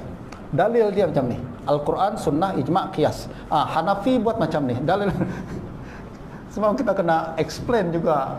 Zaman sekarang dah berubah, konteks dah berubah. Tak boleh kita katakan jangan tanya soalan. Sebaliknya, tanya soalan, silakan. Ya, itu sebabnya ustaz-ustaz pun kena ubah pendirian, ya kan? Ubah pendekatan. Zaman dahulu ada baiknya lah cara kaedah macam tu, tapi sekarang zaman sudah berubah. You kena approach yang berbeza. That's why kita kena ikut perbezaan zaman tu. Tapi apa yang kita ajarkan sama ke tak? Sama. Kaedah saja yang berbeza. Okey, secara istilah salaf adalah ulama Islam yang hidup pada abad pertama hingga ketiga hijrah. Tuan-tuan, dalam buku saya tersilap letak 5 hijrah. Tuan-tuan boleh ganti nanti ya. Secara istilah salaf adalah ulama Islam yang hidup pada abad pertama hingga ketiga hijrah. Mereka terdiri daripada kalangan sahabat, tabi'in dan tabi'in. Ini salaf. Adapun salafi berbeza. Jadi kalau kita bincang tentang perkara ni, kena bezakan dua perkara, salaf dan salafi. Salaf ni, salafi adalah satu kumpulan yang lahir pada abad ke-18 atau 19 hijrah. Belum lama ni, baru 200-300 tahun, 200 tahun. Paling lewat pun 200 tahun. Dia adalah satu gerakan yang bermula, kalau tak silap, dari Mesir, kemudian menyebar ke pelbagai negeri yang lain. Dia punya gerakan ingin membawa angin perubahan dan pembaharuan di kalangan umat Islam yang pada saat itu memang sudah sangat terpuruk. Pemikiran dia jumud, tak ada keinginan untuk beristihad, tak ada keinginan untuk kembali kepada rujuk Quran dan Sunnah secara direct. Sebaliknya mereka hanya sepakat pada kitab-kitab fik biasa saja. Justru pandangan pun kadang ada yang cuma ada, kita sebagai orang Islam ni kena objektif dalam melihat perkara.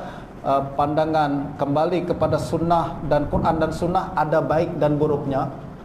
Berpegang secara kuat kepada kitab-kitab mazhab tak nak tengok Quran sunnah sama sekali pun ada baik ada buruknya. Betul tak? Yang salah adalah ekstrim. Yang ekstrim macam Quran dan sunnah jangan sama sekali. Kita ni tak mampu, nah itu ekstrim, tak boleh. Zaman sekarang orang pun tak guna perkara tu. Perbincangan mana-mana, bincang tentang hukum, kembali pada dalil Quran, sunnah, ijma', qiyas dan sebagainya. Ada perbincangan macam tu. Atau ekstrim, kita mazhab ni tak guna sama sekali. Imam-imam itu tak ada nilai sama sekali. Kita mesti beristihad, itu pun ekstrim. Betul tak? Perkara ni dua-dua ekstrim tak betul. Jadi yang betul adalah proporsional. Kita perlu kembali kepada Quran dan sunnah, hadis secara direct, kembali kepada lafaz Quran dan sunnah dengan sebenar-benarnya. Pada masa yang sama manfaatkan syarah para ulama kita. Betul tak? Manfaatkan penjelasan dari para ulama kita. Jangan anggap mereka ni tak ada nilai sama sekali. Jangan anggap diri kita lebih hebat daripada mereka. Tak. Kita manfaatkan dan belajar daripada mereka. Itu adalah pandangan yang pertengahan dalam perkara ini. Nah, Salafi maknanya lahir pada abad 18-19 Hijrah. Menjadi satu gerakan, yang menjadi satu gerakan khusus yang membawa agenda tersendiri, dan sekarang sudah berkembang menjadi satu bentuk yang perlu diperhitungkan dalam setiap perbincangan kita berkenaan dengan agama Islam. Poin saya adalah bezakan antara dua perkara tu, salaf dan salafi. Kena teliti. Jangan kita guna ucapan, perkataan ini pandangan salaf maksudnya salafi. Jangan kita hantam salafi seolah-olah dia salaf. Tak. That's why zaman sekarang kadang ada orang yang alergi sangat sebut salaf aja, anak dengar salaf. Itu yang membuat orang berpandangan ada pertembungan antara salaf dan khalaf. Sebenarnya tak. You yang tak bezakan antara salaf dengan salafi dalam perkara ini. Jadi kena dibezakan, tuan. Buku saya hadis sifat yang warna purple tu, merah tu, dia bincang tentang sejarah. Jadi tuan-tuan boleh rujuk terutamanya pada bab ke-6, bincang berkenaan tentang kemunculan salafi dan kesan dia pada perkembangan pada hari ini. Boleh terus lanjut ke Hafiz? Okey. Tiada khilaf dalam kalangan ulama berkenaan kemestian mengikut salaf. Ini perlu saya tekankan. Tak ada khilaf di kalangan ulama kita kena follow salaf. Tak ada khilaf. Imam Ghazali dalam Ihya berkali-kali katakan follow salaf. Kita rujuk Ihya kan. Imam Ghazali dalam Iljamul Awam katakan kita kena pegang mazhab salaf. Semua ulama tuan tak ada yang khilaf, kena pegang mazhab salaf. Tak ada khilaf. Tapi salaf bukan salafi. Ini beza dua perkara tu. Jadi salaf tak ada khilaf. Kita kena follow, ambil. Imam Nawawi kata macam tu, semua kata follow salaf, tak ada khilaf. Sebab mereka lah para ulama yang telah menyampaikan kita hadis, Quran dan sebagainya. Kalau bukan salaf siapa lagi? Justru tak ada khilaf berkenaan dengan follow mazhab atau follow salaf, pandangan-pandangan salaf dalam semua perkara akidah, fiqh, hadis dan lain sebagainya. Cuma yang menjadi masalah adalah dalam perbahasan hadis sifat ni mazhab salaf macam mana? Itu jadi khilaf. Mereka sepakat kena follow. Cuma mazhab salaf tu macam mana? Ini yang jadi perbezaan pandangan. Jelas tuan-tuan ya? Ada perbezaan. Kita sepakat kena follow Nabi SAW, ya.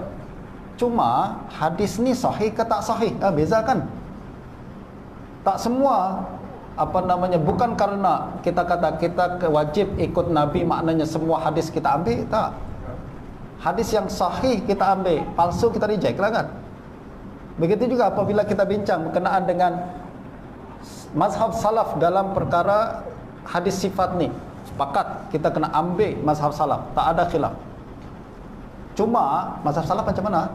Itu yang jadi khilaf. ada tiga pandangan dalam perkara ni. Pertama adalah mazhab salaf versi Hanbali. Saya panjang, saya dah ringkaskan saja, masa saya tak banyak.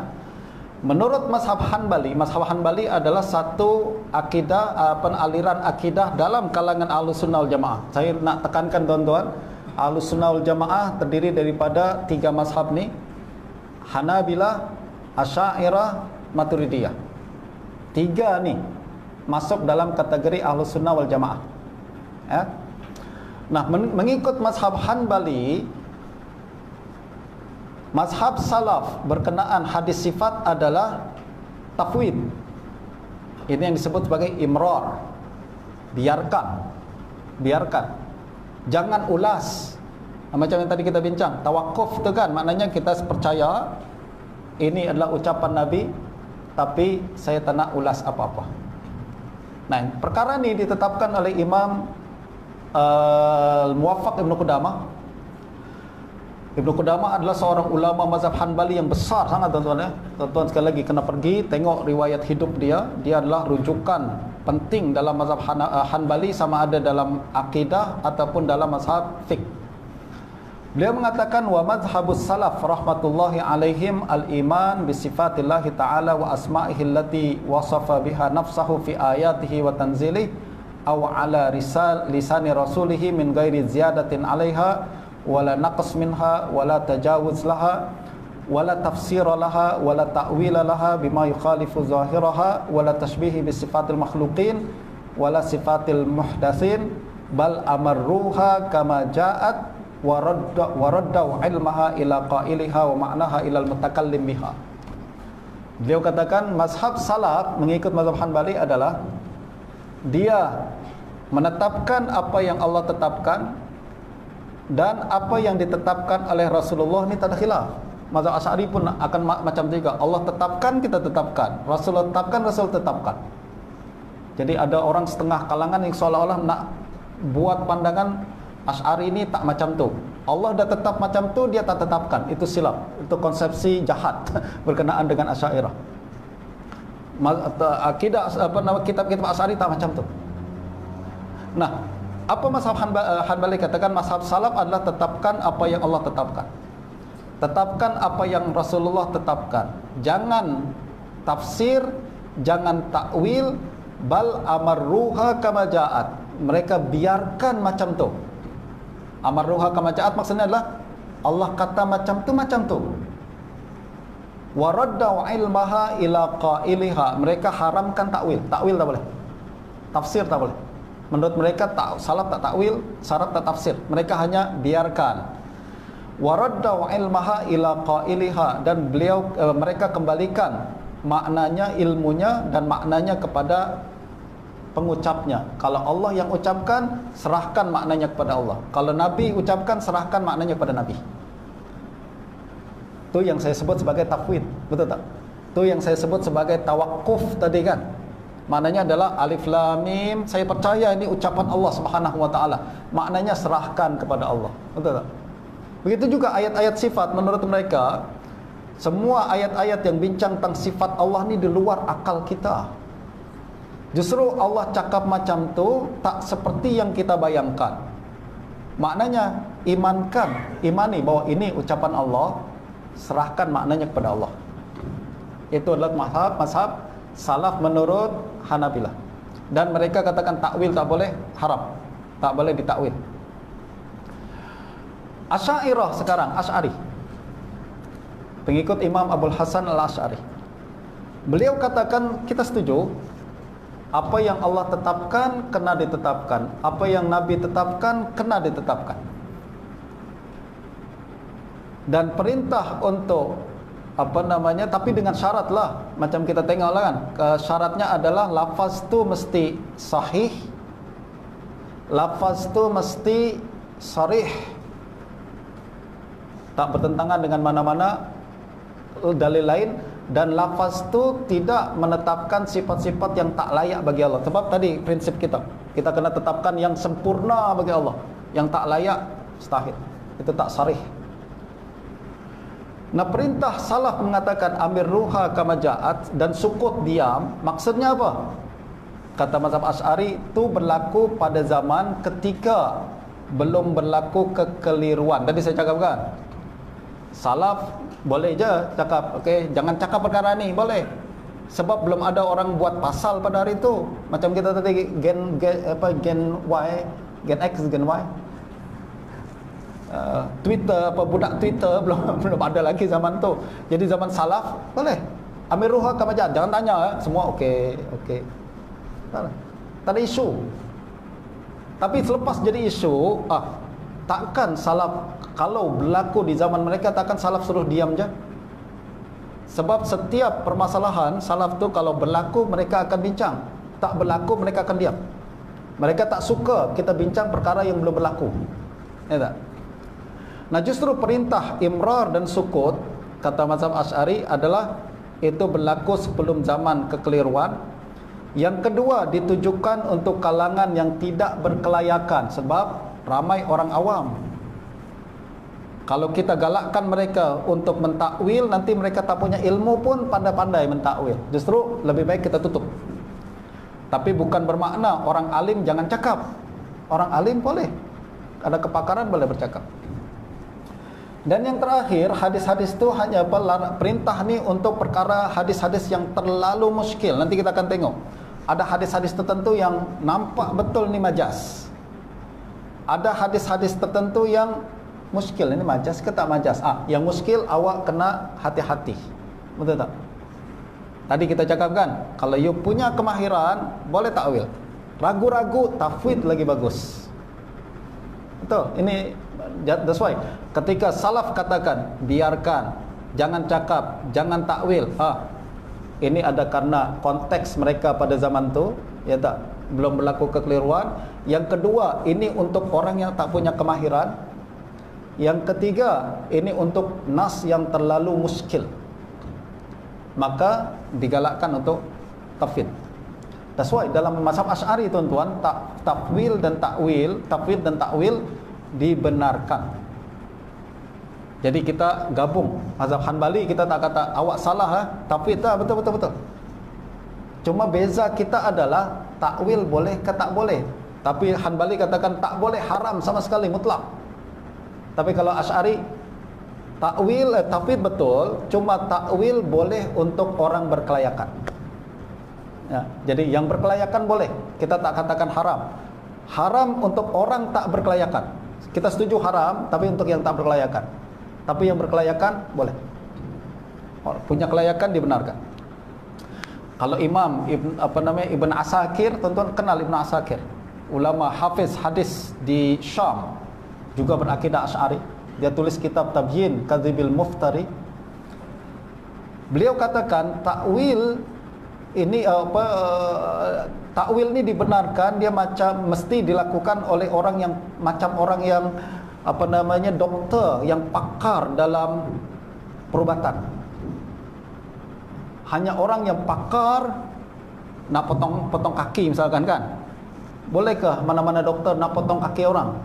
Tak boleh. Mesti adalah orang yang betul-betul perhatikan ni, tak ada jalan lain melainkan potong kaki, barulah potong kaki, betul tak? Dan orang itu pun mesti berkelayakan. Kalau tak berkelayakan, masuk penjara dia, tuan-tuan. Atau macam orang yang mahir berenang dalam lautan yang bergelora, you pandai-pandai nak lompat aja di lautan macam tu, tenggelam lah. Tapi kalau mahir boleh, itu. Nah, bagi orang yang punya kemahiran boleh. Nah, begitu juga dalam perkara ni. Jadi dalam mazhab Asy'ari dia bukan takwil all the way, silap lah perkara tu.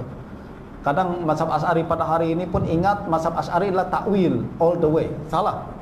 Yang betul adalah takwil ketika diperlukan dan dilakukan oleh orang yang berkelayakan. Selain tu haram. Macam tu kita bincang Al-Quran hadis tanpa tanpa kemahiran, haram lah, kan. Justru kita kena kembali kepada asas macam tu.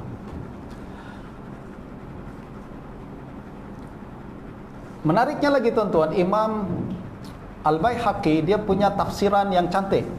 Dia kata mazhab salaf adalah Ammal mutaqaddimuna min ashabina fa innahum lam yashtaghilu bi ta'wili hadzal hadis wa ma jara majrahu wa inna ma fahimu minhu wa min amsalihi ma siqa li ajlihi min izhari qudratillahi ta'ala wa izami sya'ni. Jadi Imam Baihaqi dia punya tafsiran mazhab salaf macam ni.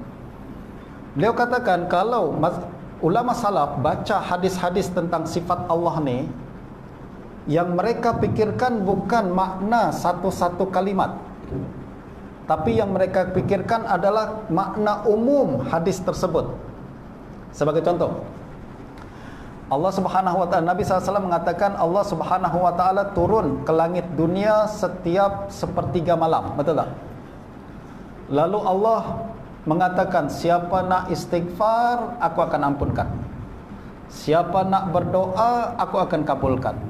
Nak minta apa saja, aku akan bagi. Itu hadis dia. Nanti kita akan baca.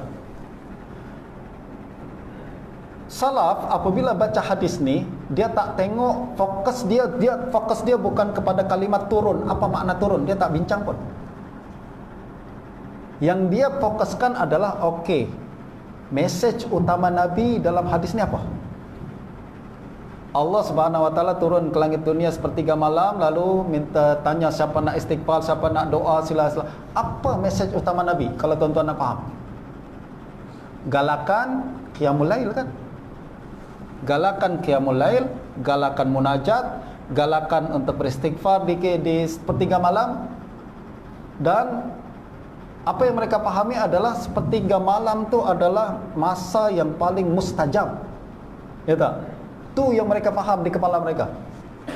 Justru apabila mereka baca hadis ni, fokus mereka adalah bagaimana caranya kita qiyamul lail malam nanti. Bagaimana caranya kita munajat malam nanti. Jangan lepaskan peluang ni. Akhirnya pembacaan hadis-hadis sifat membuat mereka makin rajin ibadah. Betul tak? Itu salaf. Sedangkan mutaakhirin, orang-orang yang sibuk bincang tentang akidah-akidah ni, kadang mereka baca hadis ni, ini bukan semua ulama mutaakhirin ya, ini kita ya kan, zaman sekarang, saya lah.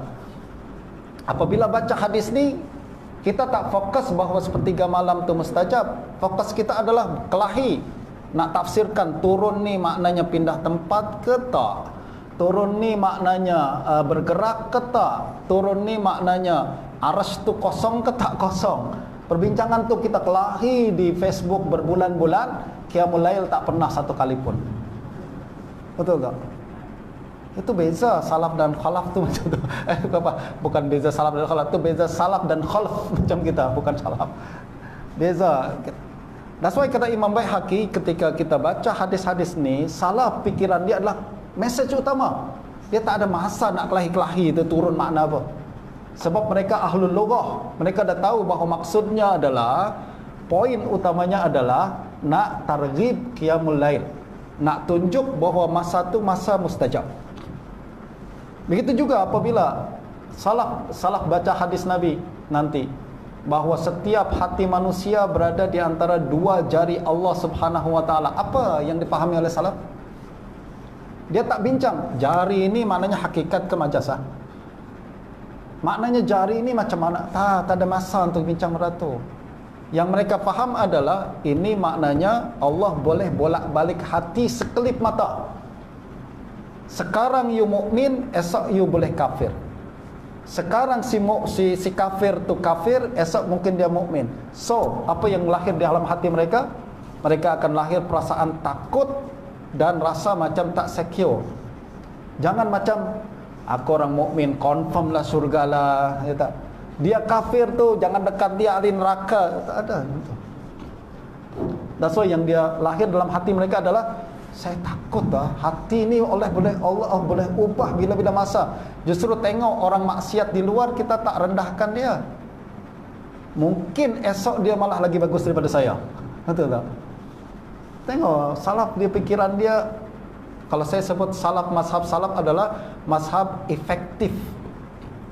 Gitu, efektif. Dia tengok kepada mana yang penting, mana yang lebih memberikan pengaruh positif kepada diri manusia. Itu hakikat mazhab salaf. So kalau ada orang punya pandangan yang berbeza, saya rasa minta maaf, saya bukan tak hormat salaf. Pahaman awak tentang salaf tu yang saya tak setuju. Betul tak? Salaf setuju, tadi saya awal-awal kata kita kena follow salaf. Cuma masalahnya adalah salaf macam mana?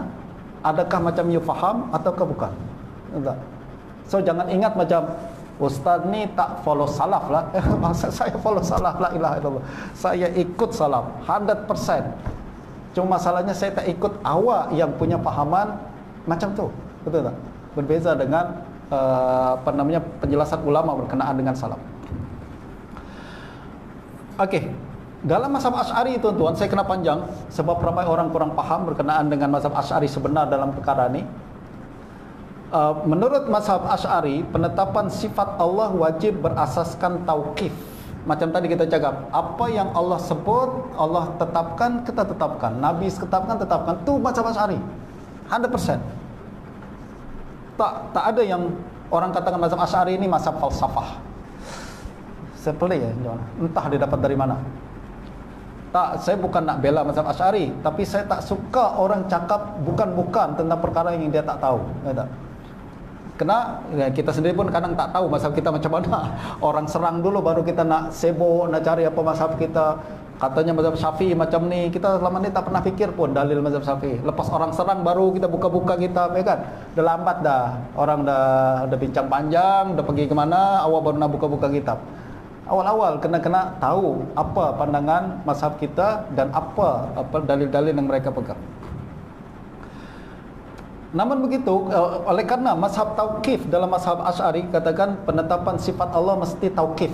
Tauqif itu adalah mesti wahyu, akal tak boleh. Justru hanya Al-Quran dan hadis saja yang diterima sebagai hujjah, dan perkataan dalam nas tersebut wajib berasal daripada lafaz Allah dan lafaz Nabi. Ucapan selain Allah dan Nabi bukan hujjah dalam penetapan sifat Allah. Periwayatan secara makna atau riwayah bil makna tidak diterima dalam penetapan sifat karena berasal daripada perawi hadis. Nanti kalau belajar ilmu hadis, bincang tentang hadis sifat ni tuan-tuan kena punya basic ilmu hadis dalam sangat. Sebab hadis sahih pun kadang ada beberapa lafaz dalam hadis sahih yang dia diriwayatkan secara makna, bukan hakikat lafaz Nabi. Itu tuan-tuan, ini ilmu hadis tingkat tinggi lah. Saya pun ragu-ragu nak bincang pada hari ini. Sebab berkaitan dengan perkara hadis sifat ni kena teliti. Lafaz Nabi, ya, kita kena tetapkan. Tapi kalau lafaz perawi, no. Sebab lafaz perawi bukan hujjah, ya tak? Hujjah adalah Quran, Allah dan Rasulullah bincang tentang perkara ni. Tapi kalau lafaz perawi, bukan. Nanti kita akan nampak ada beberapa riwayat yang sebenarnya dia lafaz perawi, dia bukan lafaz Nabi. Kalau orang tak faham, dia katakan ni sifat Allah, tetapkan sebagai sifat Allah. Padahal tak. Ini bukan, ini tidak ditetapkan sebagai sifat sebab bukan lafaz Nabi, ini lafaz perawi. Dan periwayatan secara tafarrud tidak diterima sebagai sifat Tuhan karena berkemungkinan berasal daripada perawi. Begitu juga nanti kalau kita tengok dalam hadis, kita akan buat takhrij hadis. Sudah bincang tentang sifat ni, kita kena ilmu hadis kuat, buat takhrij, lalu kita boleh tengok ini si fulan bersendirian, tak bersendirian. Tafarrud ni kemungkinan adalah lafaz perawi. Justru dia bukan dalil utama bahawa dia adalah sifat yang kena ditetapkan bagi Allah Subhanahu wa taala. Nah, justru perlu tak kita belajar hadis? No. Belajar hadis sipi-sipi je ke atau mesti mendalam? Mesti dalam. Baru kita faham mazhab Asy'ari sebenar macam mana. Itu sebabnya Baihaqi boleh ambil mazhab Asy'ari. Kenapa? Ilmu dia mendalam dalam hadis. Ya tak? Ibnu Hajar, Al-Iraqi, Al-Ala'i dan lain-lain yang pakar hufaz tu, kenapa dia berakidah Asy'ari? Kenapa? Sebab punya penguasaan ilmu hadis yang sangat mendalam.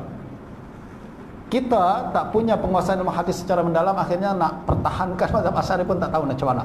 Sebab tak sampai lagi ilmu mereka dalam ilmu hadis. Okey, itu adalah iklan saya untuk tuan-tuan, ambillah ilmu hadis ya, belajar ilmu hadis, master ke, PhD ke, dan belajar takhrij lebih mendalam agar kita boleh nampak keindahan dan kekuatan ilmu ni. Yang berikutnya adalah mazhab salaf versi Ibn Taymiyah. Ibn Taymiyah adalah seorang ulama pada zaman Mamluk di Syam. Dia duduk di Damsyik, lalu kemudian pernah tinggal juga di Mesir, hidup pada zaman dinasti Mamluk. Justru dia sebenarnya majoriti ulama pada hari itu adalah berakidah Asy'ari. Dia membawa pandangan yang berbeza dengan mereka, sebab dia berakidah Hanbali, dan dalam Hanbali pun dia punya pandangan yang berbeza, sebab dia sampai kepada darjat ijtihad. Dia punya tarjih sendiri, dia punya pandangan yang mungkin berbeza dengan ulama yang lain. Nah, mengikut beliau, mazhab salaf adalah ayat dan hadis sifat bukan mutasyabihat. Dia bezakan, dia katakan tak, ayat dan hadis sifat ni bukan macam alif lam mim, alif lam ra tu, tak. Kalau tadi alif lam mim kita sebutkan lafaznya makna serah pada Allah kan. Tapi tak, ayat sifat, hadis sifat bukan macam tu. That's why dia nafikan bahawa dia adalah mutasyabihat. Dia katakan dia boleh dipahami mengikut makna dia. Jadi kalau disebut lafaz macam tu, maknanya macam tu. Jadi kalau disebut tangan misalkan, yad seperti maknanya, tapi jangan tanya kaifiatnya. Jadi isbat makna zahirnya, tapi nafikan kaifiatnya. Kita boleh katakan ini Allah punya tangan, tapi tak seperti makhluk. Lafaz seperti zahirnya kita tetapkan wajah, tapi tidak seperti makhluk. Dan that's why ditetapkan makna zahirnya, tapi kaifiat yang kena dinafikan. Dan dan beliau tidak membezakan antara sifat ma'ani dan sifat khabariyah. Kalau Asy'ari, mazhab Asy'ari, dia katakan ya, yang macam tu kita tetapkan kalau bincang sifat ma'ani. Contoh, Allah punya ilmu, ya, ilmu macam ilmu secara zahir, tapi kaifiat kita tak tahu, tidak seperti kaifiat ilmu makhluk, betul tak? Allah punya qudrah, ya, macam qudrah, kuasa lah. Kita pun tahu makna kuasa kan. Cuma kaifiat dia tak macam kaifiat makhluk, betul tak? Nah, tapi dalam khabariyah macam wajah, tangan, kaki, kita katakan tu majas. Ini tak layak bagi Allah Subhanahu wa taala. Tapi Ibn Taymiyah tak bezakan antara dua perkara tu. Ma'ani, khabariyah sama saja. Nah, oleh kerana beliau bawa pandangan ni, sering berlaku polemik di Damsyik dan Mesir pada zaman dia. Tuan-tuan boleh baca dalam buku saya hadis sifat dan polemik takwil dalam sejarah teologi Islam. Sering berlaku pertembungan antara dia dengan ulama yang ada di Damsyik. Sering disidang, berapa kali sidang di Damsyik, panggil ulama untuk bincangkan pandangan dia, fatwa-fatwa Ibn Taymiyah berkenaan dengan sifat-sifat ni. Dan ramai buku-buku, banyak buku-buku yang telah diterbitkan ulama untuk mengkritik pandangan Ibn Taymiyah dalam perkara ini. Nah, justru kita boleh nampak bahawa pandangan ini menyalahi jumhur dari segi Asy'ariyah, Maturidiyah dan Hanabilah sendiri. Hanabilah sendiri dia tak sama dengan ketetapan yang ditetapkan oleh Ibn Taymiyah. Bagi saya beliau mujtahid, mungkin silap dalam perkara ini, akan tapi kita tak boleh kata-kata buruk yang terlalu buruklah pada ulama ni, tuan-tuan kan. Kita kena berhati-hati dalam beradab kepada setiap para ulama. Nah, justru berikutnya adalah, tuan-tuan, dalam buku ni saya akan bacakan hadis-hadis nanti, dan rujukan utama saya dalam mensyarahkan hadis-hadis tersebut adalah para ulama yang hebat-hebat. Jadi kalau saya bawa tafsiran mereka tentang hadis-hadis ni, saya tak nak ada yang kata itu tafsiran ahli kalam, itu tafsiran falsafah. Tak. Yang saya bawa ni ulama dalam kalangan fuqaha dan muhaddisin. Kalau tuan-tuan tengok nama-nama mereka dan tahu mereka semua, kita tak akan katakan ni terpengaruh dengan falsafah. Itu adalah pandangan yang terlalu simplistik dalam menilai para ulama kita. Sebagai contoh, Imam Abu Sulaiman Al-Khattabi, beliau bermazhab Syafi'i, berakidah Asy'ari. Kitab beliau Ma'alimus Sunan dan A'lamul Hadis. Ma'alimus Sunan adalah syarah Sunan Abu Dawud, kitab pertama yang mensyarahkan Sunan Abu Dawud. Dan A'lamul Hadis, dia adalah syarah Sahih Bukhari. Abul Hasan Ibn Battal, Imam Ibn Battal tadi dah bincang di Andalus. Beliau Al-Qurtubi, bermazhab Maliki Asy'ari dalam akidah. Kitab dia Syarah Sahih Bukhari, ada berapa jilid ya? 11 jilid juga rasanya. Abu Umar Ibn Abdul Bar, berakidah bermazhab Maliki di Andalus. Saya tak berani kata dia Asy'ari, akan tapi pandangan beliau banyak yang sesuai dengan mazhab Asy'ari. Kitab dia adalah Tamhid. Tamhid adalah Syarah Muwatta dan Al-Istiqsa, Syarah Muwatta. Abdul Walid Ibn Baji dan seterusnya ni tuan-tuan, perlu masa lain untuk kita bincang riwayat hidup para ulama ni sajalah. Tapi saya dah tulis ya dalam buku saya, tengok sendirilah dan baca sendiri. Jadi banyaklah homework yang tuan-tuan kena buat ya. Lepas ni banyak perkara-perkara yang saya tak boleh sentuh, tapi saya hanya sebutkan secara ringkas saja. Okey, boleh masih lanjutkan semua? Boleh tahan ke? Kalau nak luruskan kaki dulu silakan, nak pergi tandas dulu pun dipersilakan. Kita relax saja. Ingat tak ada peperiksaan di akhir nanti.